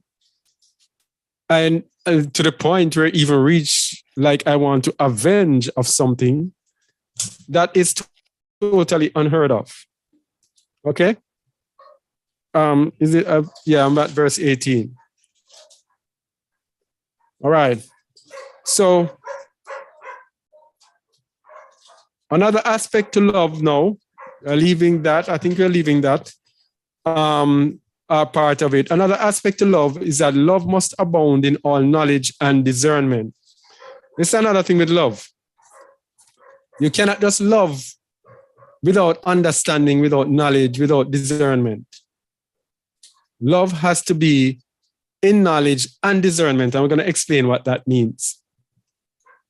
Go ahead, bro. And this I pray, that your love may abound yet more and more in knowledge and in all judgment. Your love may abound yet more and more in knowledge and in all judgment. Verse 10.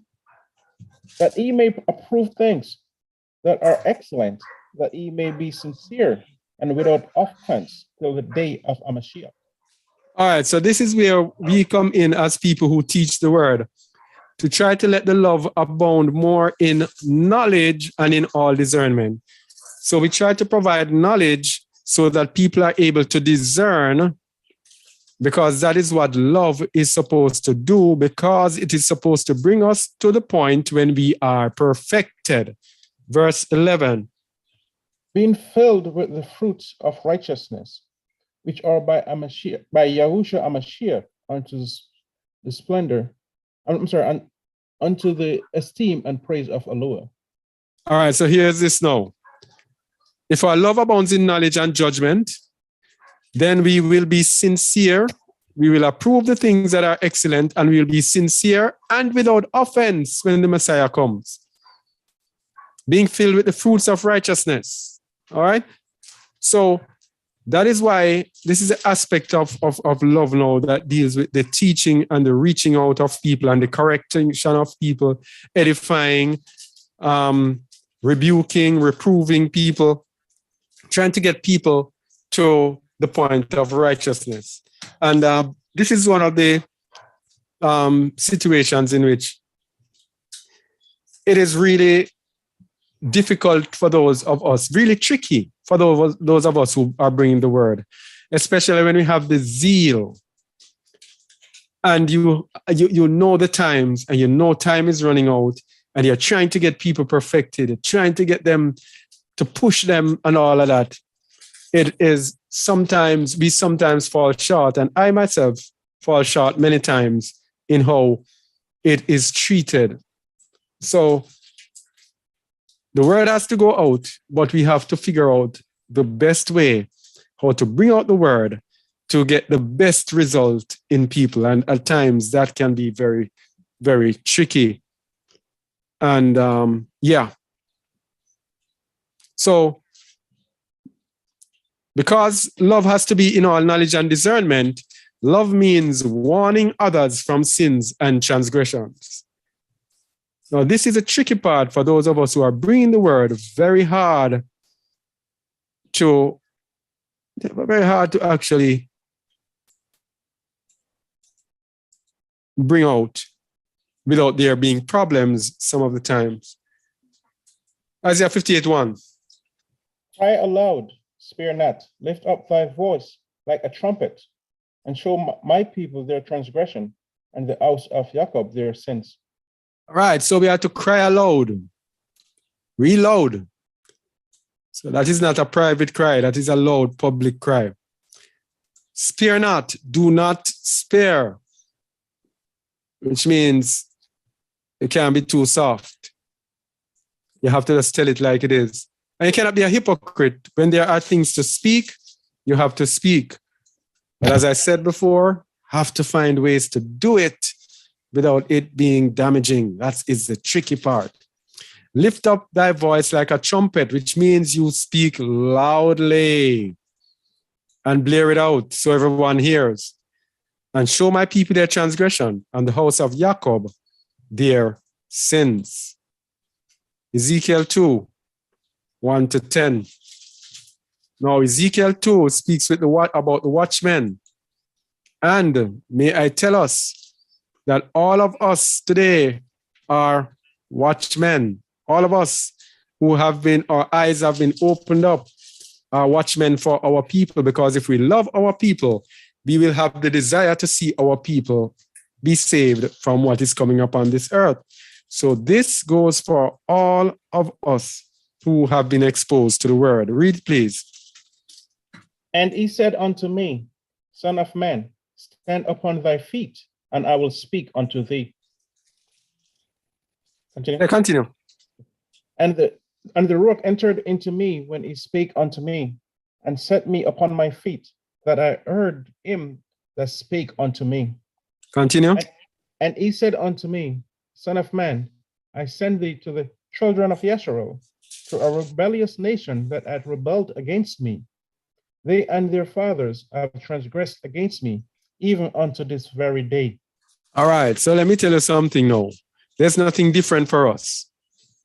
This is why it's very difficult for us as Israelites, bringing out the word to our people. Our people are a rebellious nation. Let me tell you that. And a lot of people who are bringing the word, or are bringing the word hard, are going to have a lot of complaints. Because our people, many of our people will not hear the word. And many of our people want to hear the word and take it in their comfort zone. Don't want you to cry aloud, spare not, all of that is not in it. All right? But the Most High is actually telling Ezekiel who the people are and their nature. And it says, we have not changed. Until this very day, we have not changed. We are a rebellious nation. Verse 4. For they are impudent children and stiff-hearted. I do send thee unto them, and thou shalt say unto them, Thus said Yahuwah Allah. Our people are stubborn children, impudent and stiff-hearted, stiff-necked, and stiff-hearted. Verse 5. And they, whether they will hear or whether they will forbear, for they are a rebellious house, yet shall know that there hath been a prophet among them. All right.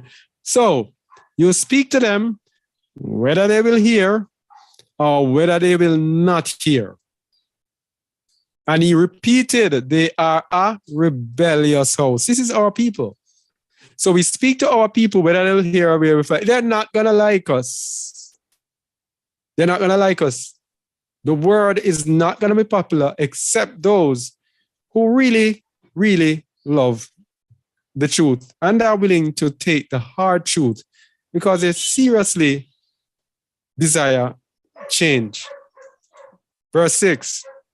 And thou, son of man, be not afraid of them, neither be afraid of their words. Though briars and thorns be with thee, and thou dost dwell among scorpions, be not afraid of their words, nor be dismayed at their looks, though they be a rebellious house. Third time, he repeated this. Third time. So he says, don't be afraid of them and don't be afraid of their words. Just go and speak my words to them, whether they will hear or they will forbear. Verse 7. And thou shalt speak my words unto them, whether they will hear or whether they will forbear, for they are most rebellious. How many times that? That's 4 times, right? Yeah. 4 times. We are a rebellious people. Verse 8. But thou, son of man, hear what I say unto thee. Be not thou rebellious like that rebellious house. Open thy mouth and eat that I give thee. All right. That rebellious house, that's 5 times. You refer to them. He says, open thy mouth and eat what I give thee. What I'm going to say now. Let me say something. There are people who desire to teach the word. They're speaking to everyone from all over. We cannot just get up and get an understanding of the word. The word comes with pain. I think I spoke about it earlier, of a whole lot of pain and all other things that I have to give up and a whole lot of things that I've gone through. For the Most High to give you the word to handle, it comes with pain. You can't just get up and read the Bible and think that you're just going to get an understanding. You're going to get depths of understanding. It doesn't work like that. What pain have you gone through? Read verse 9, please. And when I looked, behold, an hand was sent unto me, and lo, a roll of a book was therein. Continue. And he spread it before me, and it was written within and without, and there was written therein lamentations and mourning and woe. The word is heavy. It is not pretty. Lamentations and mourning and woe. And he had to eat this, open his mouth and eat it. Yeah? Literally, it's spiritually meaning that whatever he's going to take is going to be very uncomfortable and take a whole lot out of him. Okay?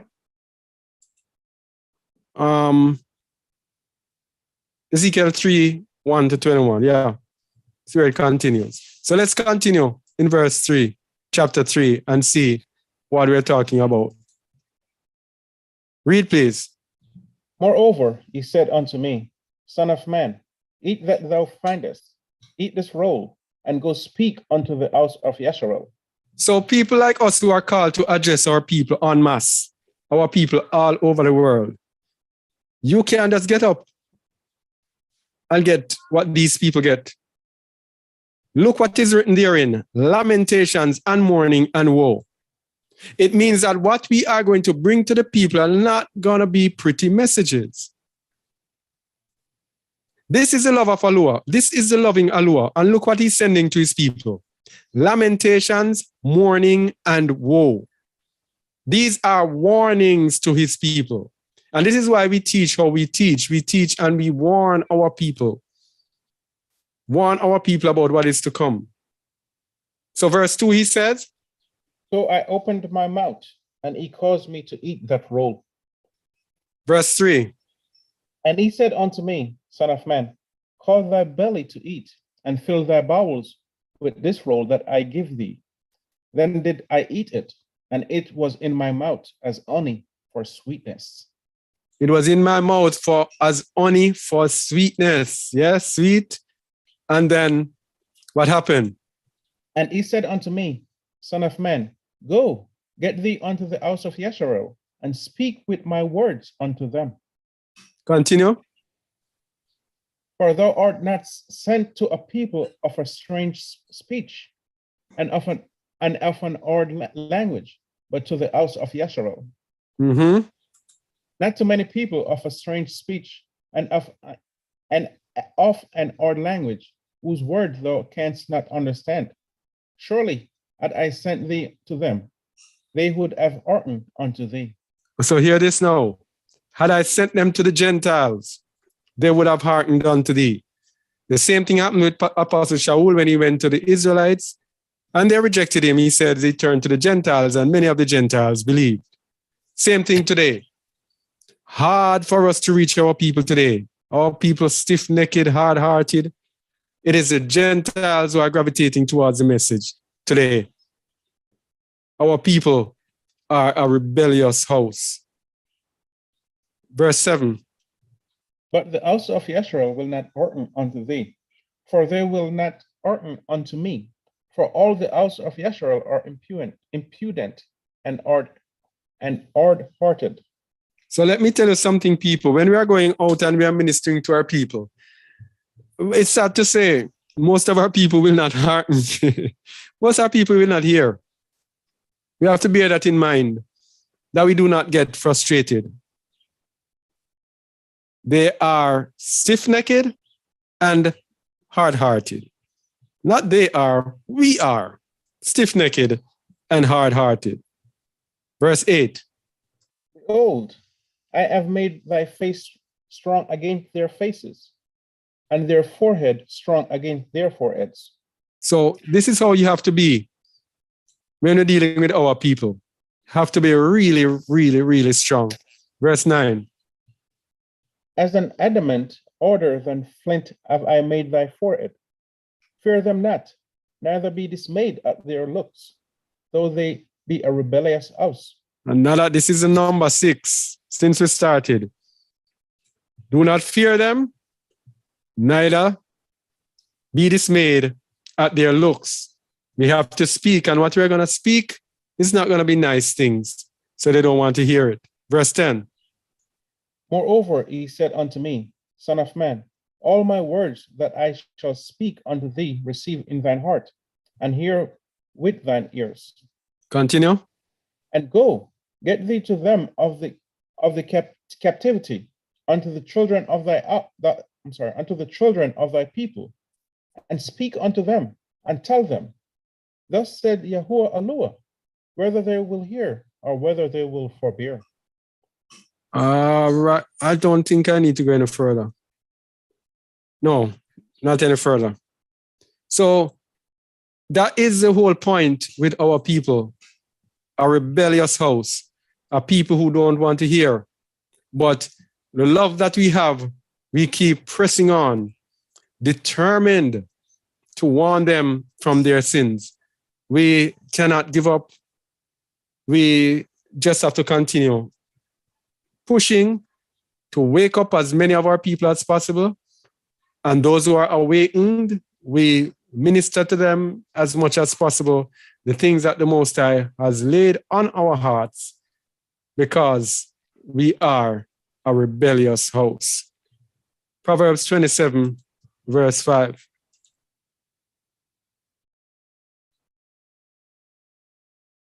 Proverbs 27, verse 5.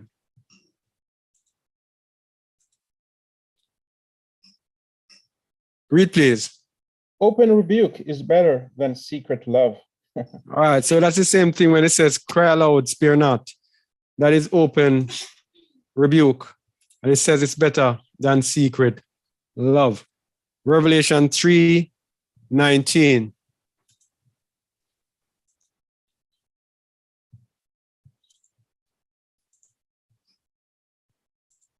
Read, please. As many as I love, I rebuke and chasten. Be zealous, therefore, and repent. All right. So the Messiah, if the Messiah loves me, he is going to rebuke me, and not only rebuke me, he's going to discipline me as well. So I have to be zealous and repent. And the Messiah is going to bring his rebuke through his people. So if someone from among his people comes and rebukes me, then I have to look at it spiritually. Like last week. Last week's teaching was based on a rebuke from a brother that I don't even know on a comment on YouTube. Now, that rebuke, if I was being carnal, I would say, where is this man coming from? But whenever anyone speaks, we have to examine it to see if it is of the Most High.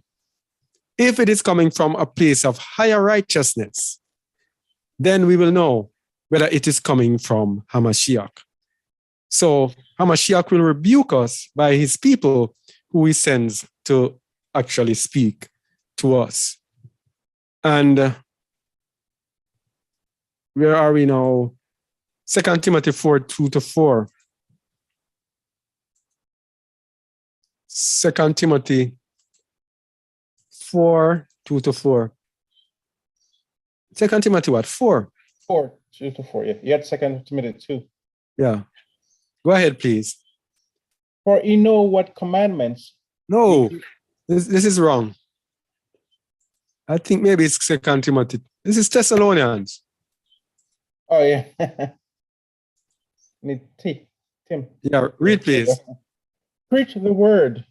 Be instant in season, out of season. Reprove, rebuke, exhort with all long suffering and doctrine. All right. So here is how we need to treat it.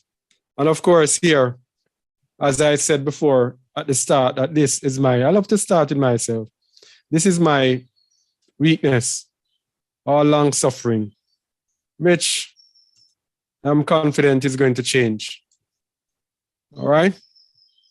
But that aside, we must be ready in season, out of season, to reprove, to sternly, to correct, yes? To rebuke, to sternly correct, and to exhort, which is to encourage with all long suffering and doctrine.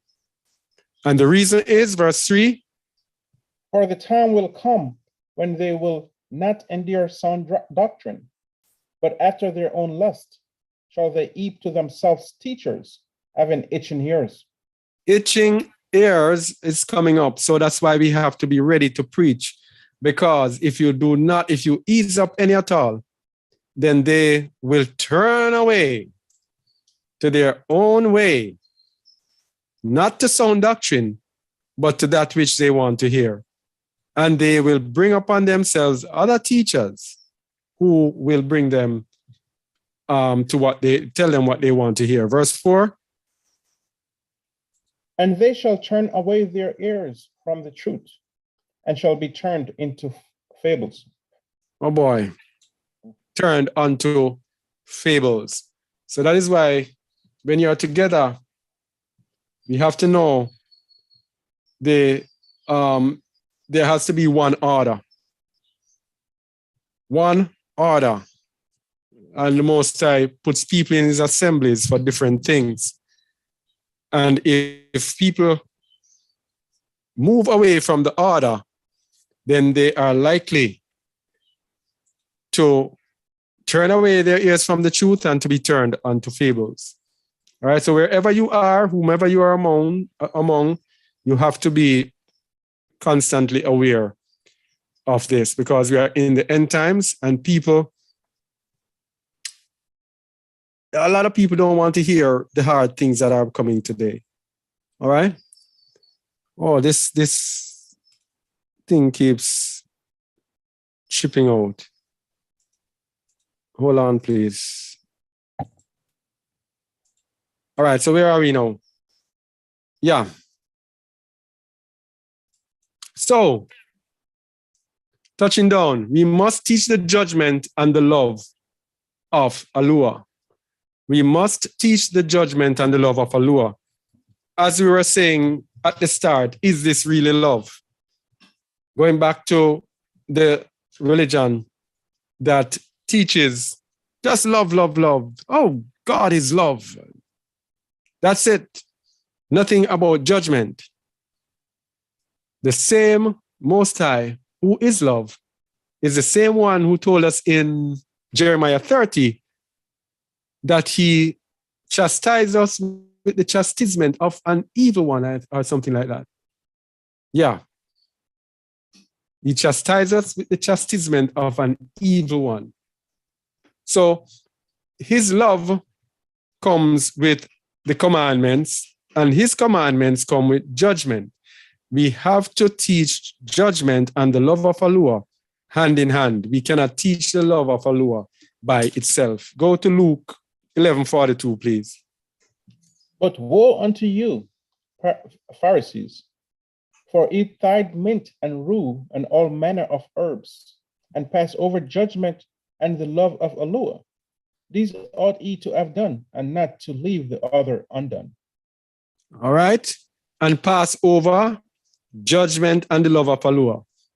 This is what religion does. The Pharisees were doing nothing that the Christians don't do today. Passing over judgment and the love of Alua. Well, the Christians do something different. They have a whole lot of emphasis on the love of Alua, but they forget judgment. But we have to understand that he's an Alua of love. But if we forget his judgments, we will be in trouble.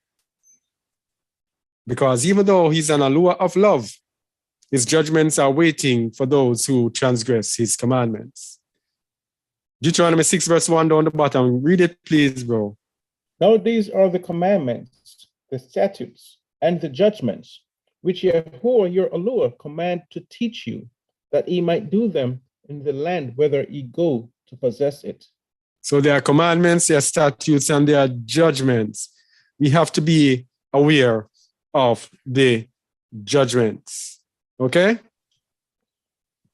So what we are actually showing is that if we truly love the brethren, it is in teaching the word, in encouraging, reproving, edifying, everything to do with the word, because this is what is going to determine eternal life. This is what determines eternal life. If we have our brethren and we are content for the brethren to not have spiritual food that can lead them to life, then it means we do not love the brethren. If we do not have the zeal to encourage and to correct and to lift up the brethren, to bring them, to pull them if needs be, if we don't have that, then it means we do not love the brethren. So when I was brought to the book of Haggai, as they say, it showed us the encouragement that we should be giving people today. This is the message for us today. This is the message for every single one of us today. Leave your comfort zone and go and wake up the people of the Most High. Go and spread the word in the highways and the byways. Come out of the comfort zone of your homes. Go on the streets and speak to the people of the Most High. That's what the book of Haggai is actually saying to us. Widen whatever you're doing, try to widen the net, trying to broaden the net, and try to get as many people as possible, because these are the last days. It's getting down to the nitty-gritty, to the last part, and the Most High wants to know. He wants us to know that we have to do our all in all to awaken his people. Haggai 2 verse 1. Read, please. In the 7th month, in the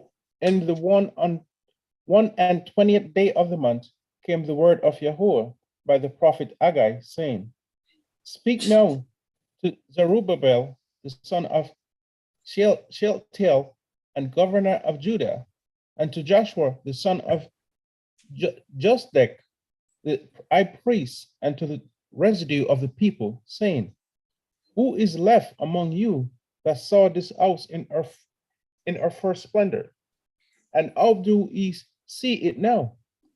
Is it not in your eyes in comparison of it as nothing? Right now, the Most High's house is not even a house. Our people are scattered over the four corners of the earth, and it is actually nothing. Verse 4. Yet now be strong, O Zerubbabel, said Yahuwah, and be strong, O Joshua, son of Josdek, the high priest, and be strong, all ye people of the land, said Yahuwah, and work. For I am with you, said Yahuwah of hosts. All right, so all of us, all you people of the land, all you Israelites, Yahuwah is telling you that he is with you. He's going to tell you what he's with you to do. Verse 5. According to the word that I covenant with you when ye came out of Egypt, so my ruach remaineth among you. Fear ye not. Fear ye not. This is what a lot of people fear while going out speaking to people. The Most High says, my ruach remaineth among you. Do not fear. Whenever we go out to represent, it is the Most High's ruach that is there. We do err when we believe that it is the ruach of man that is going out there, like his brother Gabriel that's going out on the street. No, it's Gabriel and the Most High, who the Messiah will speak through Gabriel while he is speaking. And continue verse 6. For thus said Yahuwah of hosts, yet once it is a little while, and I will shake the heavens and the earth and the sea and the dry land. Mm-hmm. This is speaking about the end times. This is what's going to happen in the end times, all right? Now it's showing that this is the similitude of what we need to do in the end. He is going to shake it, he says, once more. He's going to shake the heavens, the earth, and the sea, and the dry land. And what will happen? Verse 7.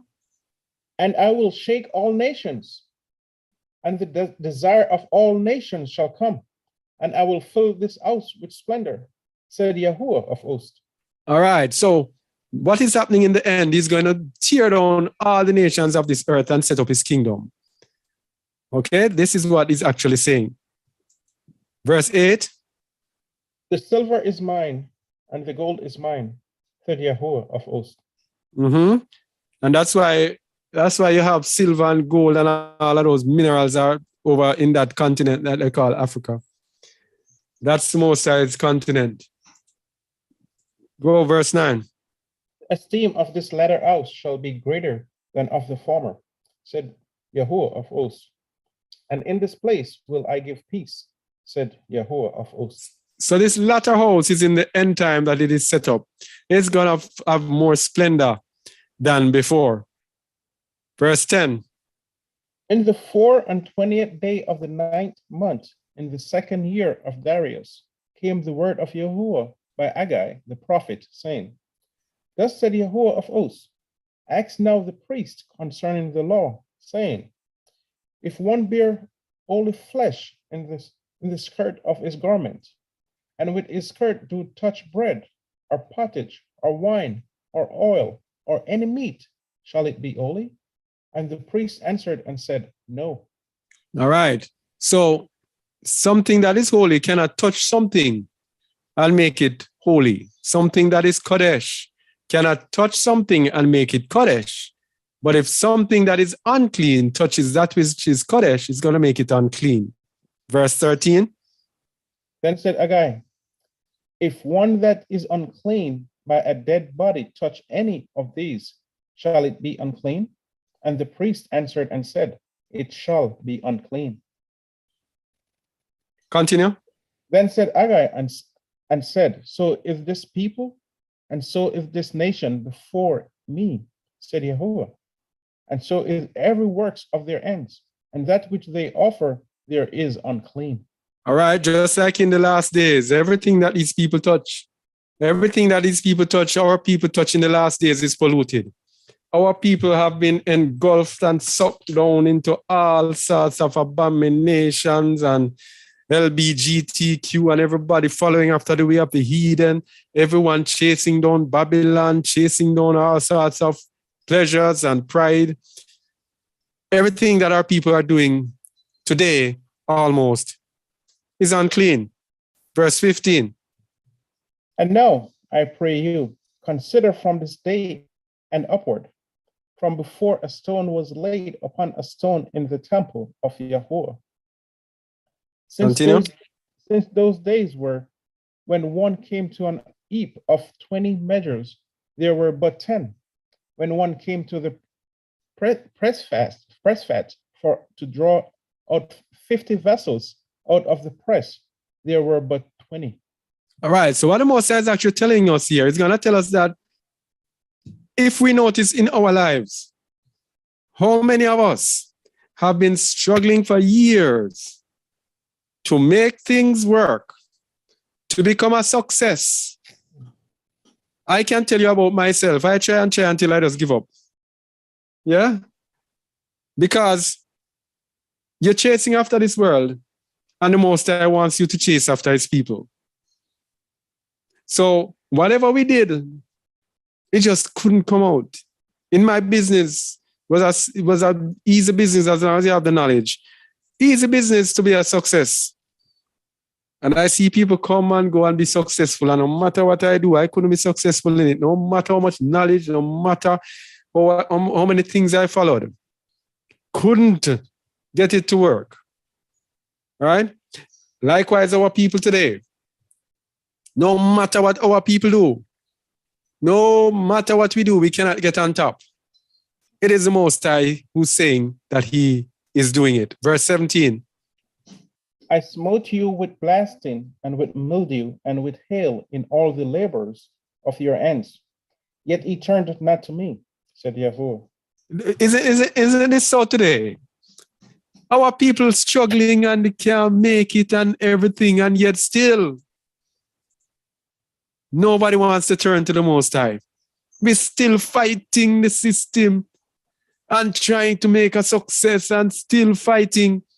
The Most High did it for us to turn to Him. Verse 18. Consider now from this day and upward, from the 24th day of the 9th month, even from the day that the foundation of Yahuwah's temple was laid. Consider Continue. it. Is the seed yet in the barn? Yea, as yet the vine, and the fig tree, and the pomegranate, and the olive tree had not brought forth. From this day will I baruch you. All right, so what he's actually telling them, when you turn and start building my temple, then I will barak you. Yes? So Zerubbabel and Yahusha, Zerubbabel the son of Shealtiel and Yahusha the son of Yazedek, both of them were the similitude of Hamashiach. Zerubbabel was the governor of Yehuda. The governor of Yehuda, of course, refers to the Lion of the tribe of Judah. That is the king side of Hamashiach. Yahusha, the son of Yazedek, was the priest, the Levite. That is the high priest side of Hamashiach. So read this with that in and bear that in mind. Verse 20. And again the word of Yahuwah came unto Haggai in the 24th day of the month, saying, Speak to Zerubbabel, governor of Judah, saying, I will shake the heavens and the earth, and I will overthrow the throne of kingdom, and I will destroy the strength of the kingdoms of the Edens, and I will overthrow the chariots and those that ride in them, and the horses and their riders shall come down, every one by the sword of his brother. So this is when nations fighting against nations. This is referring to the end times. All right? I'm going to destroy the kingdoms. Verse 23. In that day, said Yahuwah of hosts, I will take thee, O Zerubbabel, my servant, the son of Shealtiel, said Yahuwah, and will make thee as a signet, for I have chosen thee, said Yahuwah of hosts. All right, so in that day, in the end time, Zerubbabel, that is the similitude of Hamashiach Yahusha. He will be a signet, he will be an ensign, he will be the one who the Most High actually makes rule the world. Well, let's go into I started at chapter 2. I was wondering how. Guess what? I started at chapter 2 instead of chapter 1. Sorry about that. So I'm going backwards. All right, so let's go chapter 1. Man. Read, please. In the 2nd year of Darius the king, in the 6th month, in the 1st day of the month, came the word of Yahuwah by Haggai, the prophet, unto Zerubbabel, the son of Shealtiel, governor of Judah, and to Joshua, the son of Josedek, the high priest, saying, Thus speaketh Yahuwah of hosts, saying, This people say, the time is not come, the time that Yahuwah's house shall be built. All right, so most of us here are sleeping in this end time. That's relaxing while things are developing and our people are pining in lack of knowledge. Yes? Verse 3. Then came the word of Yahuwah by Haggai, the prophet, saying, Is it time for you, O to dwell in your sealed houses, and this house lie waste? All right, so here's the thing now. This house lie waste. In this end time, our people are blinded, our people are lost, our people need the word, our people need the help, our people need understanding, our people are being deceived. Our people are being trampled on, and we dwell in our houses, sit in our houses, lying down in our houses, concerned with whatever we are concerned with, but not paying attention to his house, the Most High's house, his people who are scattered and are in need of this knowledge that the Most High has given us. There's a reason the Most High gave us this knowledge. It's for us to spread it to other people. It's for his wisdom, it is to help other people.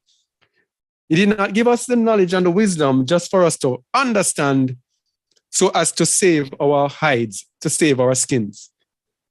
It is to put ourselves even in positions where we might be in danger in order to bring out his word. Because what did we say in the teaching today? Greater love hath no man than this, than a man lay down his life for his friends.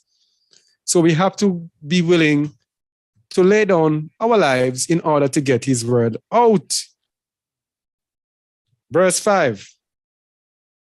Now therefore, thus said Yahuwah of hosts, consider your ways. All right, he's going to tell you again that you have been struggling and you're not being rewarded as you should, because I have stopped it, because you are not doing what you are to do. Verse 6. Ye have sown much and bring in little. Ye eat, but ye have not enough. Ye drink, but ye are not filled with drink. Ye clothe you, but there is none warm. And ye that earneth wages, earneth wages to put it into a bag with holes. Oh, so that's it. And by the way, the connection with temple here, remember that our bodies are the temples of the Most High. So when you're building his temple nowadays, it is building his body by getting people into righteousness, his people into righteousness and into his ways. So it's telling you there that a bag of holes were there. I never let it prosper because you're ignoring my people. Verse 7. Thus said Yahuwah of hosts, consider your ways. Go up to the mountain and bring wood and build the house, and I will take pleasure in it, and I will be glorified, said Yahuwah. All right, go up to the mountain and bring wood. The mountain here figuratively stands for the people, the powerful nations on this earth, usually called mountains. So spiritually, when you're looking at this, go up to the mountains, go to where the people are, where the whole masses of people are, and that is where you are going to seek to build his temple. That is where you are going to seek to reach the people, his people. So for us, wherever his people are, that's where we should go to look for his people. Haggai 1 verse 9. He looked for much, and lo, it came to little. And when he brought it home, I did blow upon it. Why? Said Yahuwah of hosts, because of mine house that is waste, and he run every man unto his own house. So everybody run to his own house. Everybody looking after their own business. Me looking at my own thing and caring about myself, not knowing that the Most High is ultimately in charge, and the Most High blow on it to make sure that it does not prosper. Because what we are to do, we are not doing it. Yes? The action that we are supposed to take, go and seek out his people. We are not doing it. Haggai 1:10. Therefore, the heaven over you is stayed from dew, and the earth is stayed from her fruit. Continue. And I called for a drought upon the land, and upon the mountain, and upon the corn, and upon the new wine, and upon the oil, and upon that which the ground bringeth forth, and upon men, and upon cattle, and upon all the labor of the ants. Oh boy. And then verse 12. We're almost finished for today. Verse 12. Then Zerubbabel, the son of Shealtiel, and Joshua, the son of Josedek, the high priest, with all the raiment of the people, obey the voice of Yahuwah, their Elohim, and the words of Agai the prophet, as Yahuwah their Elohim had sent him, and the people did fear before Yahuwah. So all the remnant of the people heard and obeyed Yahuwah. Yeah? And the people did fear before Yahuwah. That's why we said this is important. This is a fear that's important. Don't fear man. Fear Yahuwah. Verse 13. Then spake Agai, Yahuwah's messenger, in Yahuwah's message unto the people, saying, I am with you, said Yahuwah. So Yahuwah says, I am with you. Because they heard and they decided to go and start building his temple. Everything turned around. He says, I am with you. In this end time, let me tell you, a lot of us as believers are sitting on the word. We are not bringing out the word to the people. And we believe that Yahuwah is with us, but he may not be. Who knows? Because we are not building his temple. We are not trying to reach those who are or can be reached. Verse 14. And Yahuwah stirred up the ruach of Zerubbabel, the son of Shealtiel, governor of Judah, and the ruach of Joshua, the son of Zodek, the high priest, and the ruach of all the remnant of the people. And they came and did work in the house of Yahuwah of hosts, their Elohim. And the 24th day of the 6th month, in the 2nd year of Darius the king. All right. So the people's hearts were stirred up. All right. And they came and did work in the house of Yahuwah Sabaoth, their Elohim, and Yahuwah was with them. Okay. So that is an end time appeal for us to bring to his people. We are on the last lap. We see where we are in prophecy now.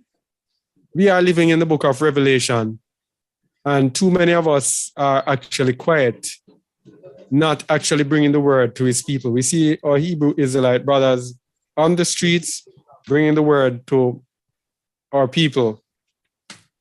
And many of us others, we do lack in this area. And not only bringing the word to our people that way, there are many other ways that we can as well.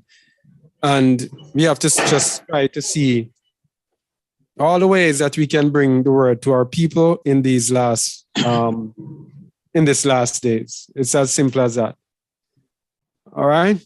So let us love in word and in truth. The love in word and in truth is to actually care about our brothers and sisters' welfare, up to we care about their salvation, to care about each other, and to just love our neighbors as ourselves. And for those of us who watch this, let us just take some self-introspection to see where we are falling short and see if we can move on, all right? Because without love, it's going to be confusion. Without love, Satan is going to be thriving right in the midst, laughing and enjoying himself. We have to love one another. If we hate each other, if we love each other less, then it says, if we hate our brother, then we are murderers. All right? So let us just strive to love one another. All right? No matter what. And let us not fight against each other. Let us love, forgive, and be patient with one another, long-suffering towards one another. Let us just turn a new leaf. Let this be a day when we turn a new leaf, where love is concerned. All right? All right. El Pedro is there.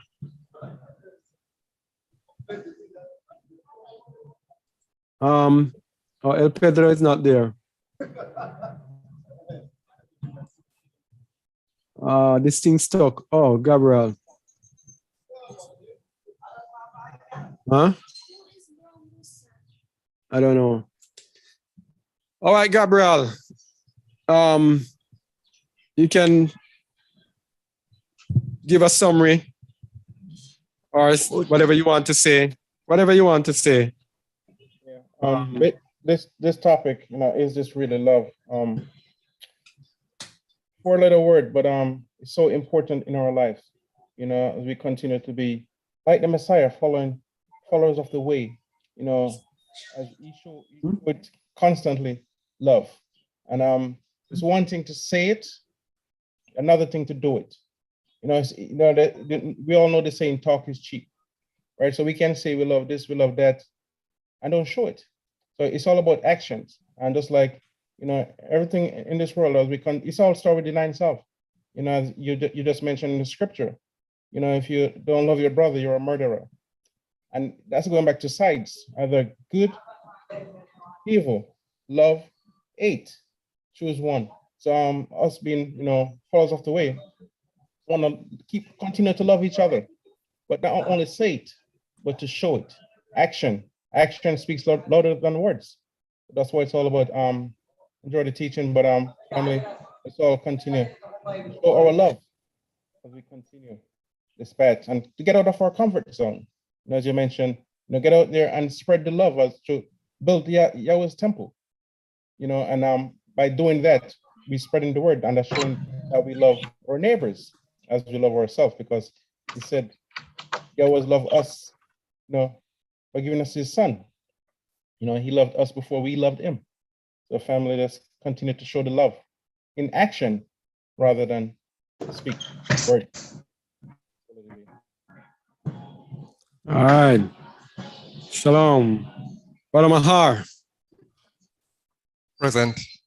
Shalom, family. You actually hit on the master key today. That is what the world is missing, and that's what we need. For too long, we have been operating under that which the world gave to us, and that is to hate our brothers and our sisters. And we know that if we cannot love our sisters and brothers, the love of the Most High will not be in us. And also the Holy Spirit, the Ruach HaKodesh, will not be a part of us if we don't have the love of the Most High. We see how much we are supposed to even love wisdom. And if we can't love wisdom, the love of the Most High will also not be in us. So when we sit down here and look at what is taking place today in this world, and we try so much different things, and we are still bumping in the fact that the love is what is missing. We can try so much different stuff. But if we cannot get the love part right, we are not going anywhere. And the love is manifest in so many different areas of our life. So easy to say, I love your brother, I love your sister. When it comes to acting, showing the love in action, we fail. We fail. And next thing we see our brother going off, believing a lie, and you know for a fact that it is a lie. And you say, you know what? Leave him alone. That's not love. Love is indeed something that to some people, it might be so difficult because of what you might hear when you actually love someone by correcting them or showing them their fault. Going forward, we need to understand that it is not about us. So whatever it is that we receive when we put the love out there, just know that they did not bash us. They did not turn their back on us. It is Yahuwah. So as long as your part is done, that person's blood will not be on your shoulder, right? And indeed, it is a fact that we definitely need to be bringing the word out there. So many people would not come. So because those people will not come, are we saying let them stay? No, we have to go out there to bring the word, sow a seed, come back home. Because the Most High is the one who will do the increase. But if we don't sow any seed, I mean, we are living like, what do we increase? Are we going to sit down and let somebody else sow when you actually can sow also? So let's really rewind and come again, or wheel and come again, making sure that we get the love part right, the unity right, the oneness right, going forward. Because what we need is the Ruach of the Most High to live within this temple. And if that is so, we know that it is just up to us now to continue walking with the Ruach. Because the truth is, we can be rebellious and let go of the Ruach. We can say, I no longer want to obey. We can do that. Because the Most High gave us choices. So let us be encouraged and encourage each other. Allow the Ruach to lead us. Hold on. Don't let go. It is a fact also that we are in the last days. The people of the world who are doing their job, even though what they are doing is coming out to be what a wicked stuff, they are doing their job. And they are making sure that they are doing a good job. What is our job today? What is our job? So we are lacking in doing our job, watching them, doing their job. Who do you have to blame in the end? No one but us. So family, YouTubers, let's wake up, stay ready. Let the love of the Most High flow through us.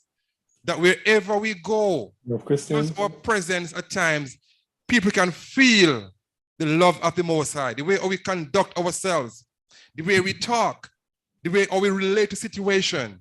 The love of the Most High can just go out there and people will just see and feel it and wonder, where is this love coming from?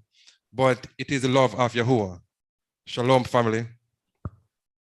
Shalom. All right.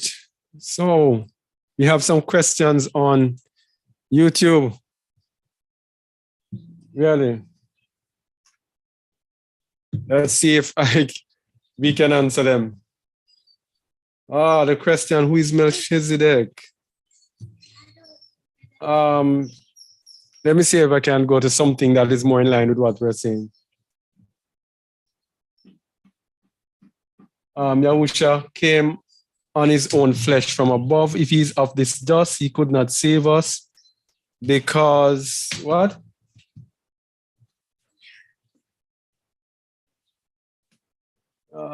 Who's this? All right, just a question. Yahusha came in his own flesh from above. If he is of this dust, he could not save us because our flesh is corrupt by the sin. No, our flesh is corrupt by sin, but he overcame sin in the flesh. All right? And then he died the natural death of a man, and then the Most High raised him from the dead with a resurrection body that is not corrupted. As the Apostle Shaul says, no more to see corruption. That means his flesh saw corruption because he was a man. But when he was raised from the dead, he will no more see corruption after. And that is through belief in him. That is what saves us. Okay? And because he will not see corruption, and he is awaiting his return, when he is returned, he will return as a man who is able and powerful enough to save us. Okay? So it says, our brethren, does those also mean Christians? We are to love our neighbors as ourselves. The Messiah said, his friends are those who keep the commandments.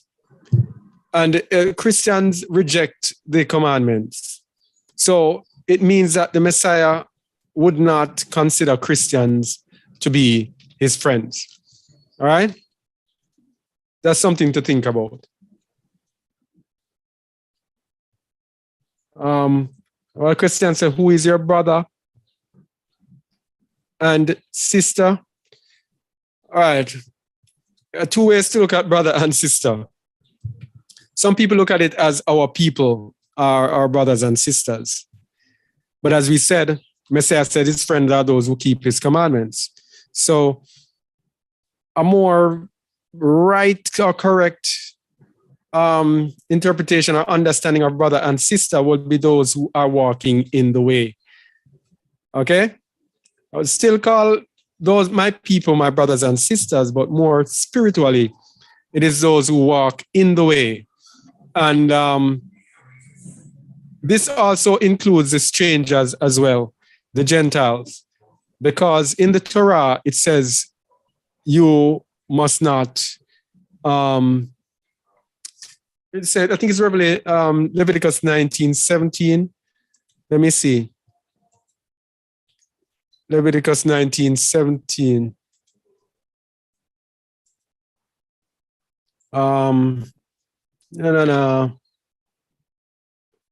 No, not here. Where is it again?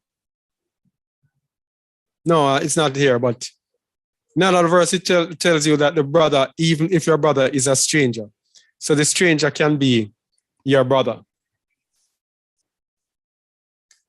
Another question, what if you desire to speak with someone who you were angry with and wish to reconcile with them, but they don't wish to reconcile with you? Wow, all you can do is try. If they reject you, then there is nothing that you can do. I have seen people angry and you try to go to them. I don't want to hear anything from you. Leave me alone. No matter what you say, there is a block there. You'll just have to leave it alone. You have tried. And there's nothing you can do.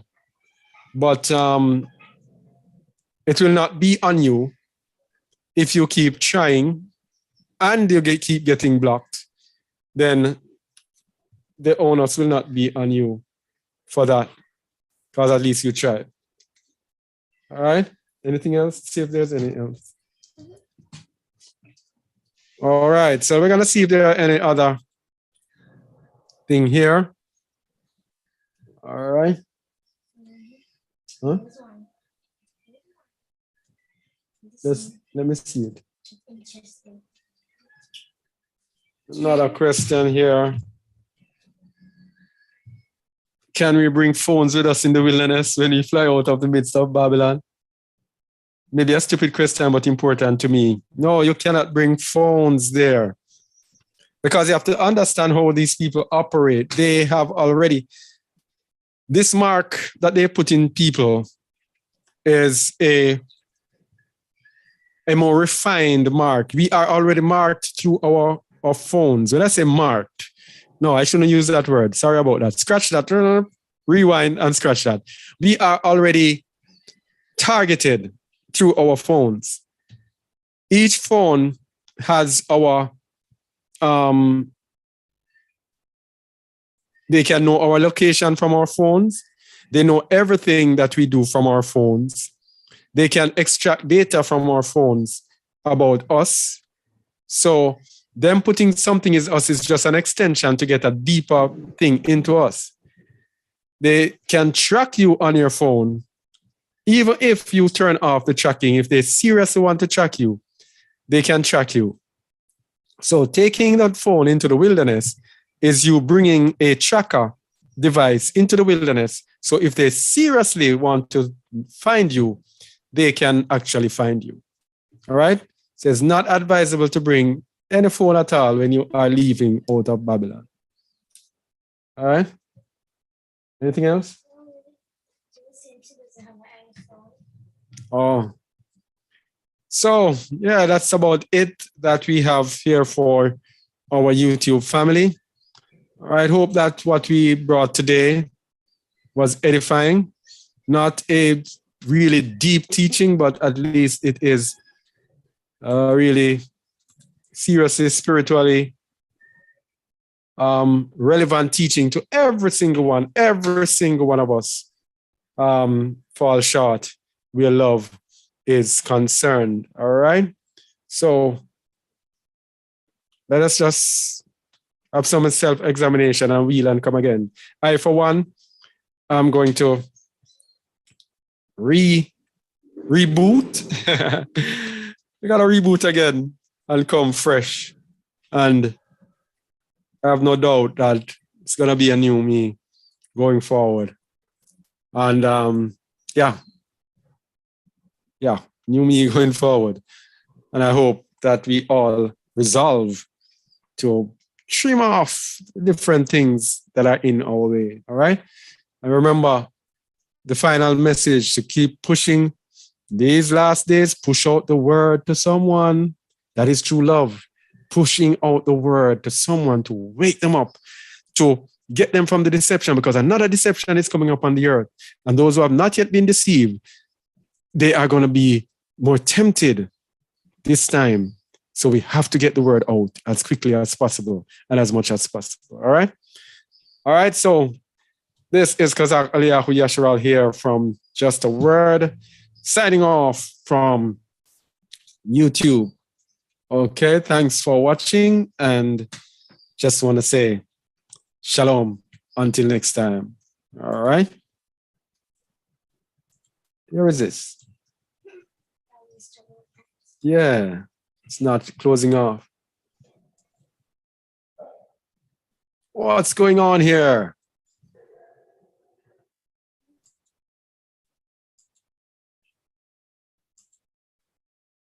Come on.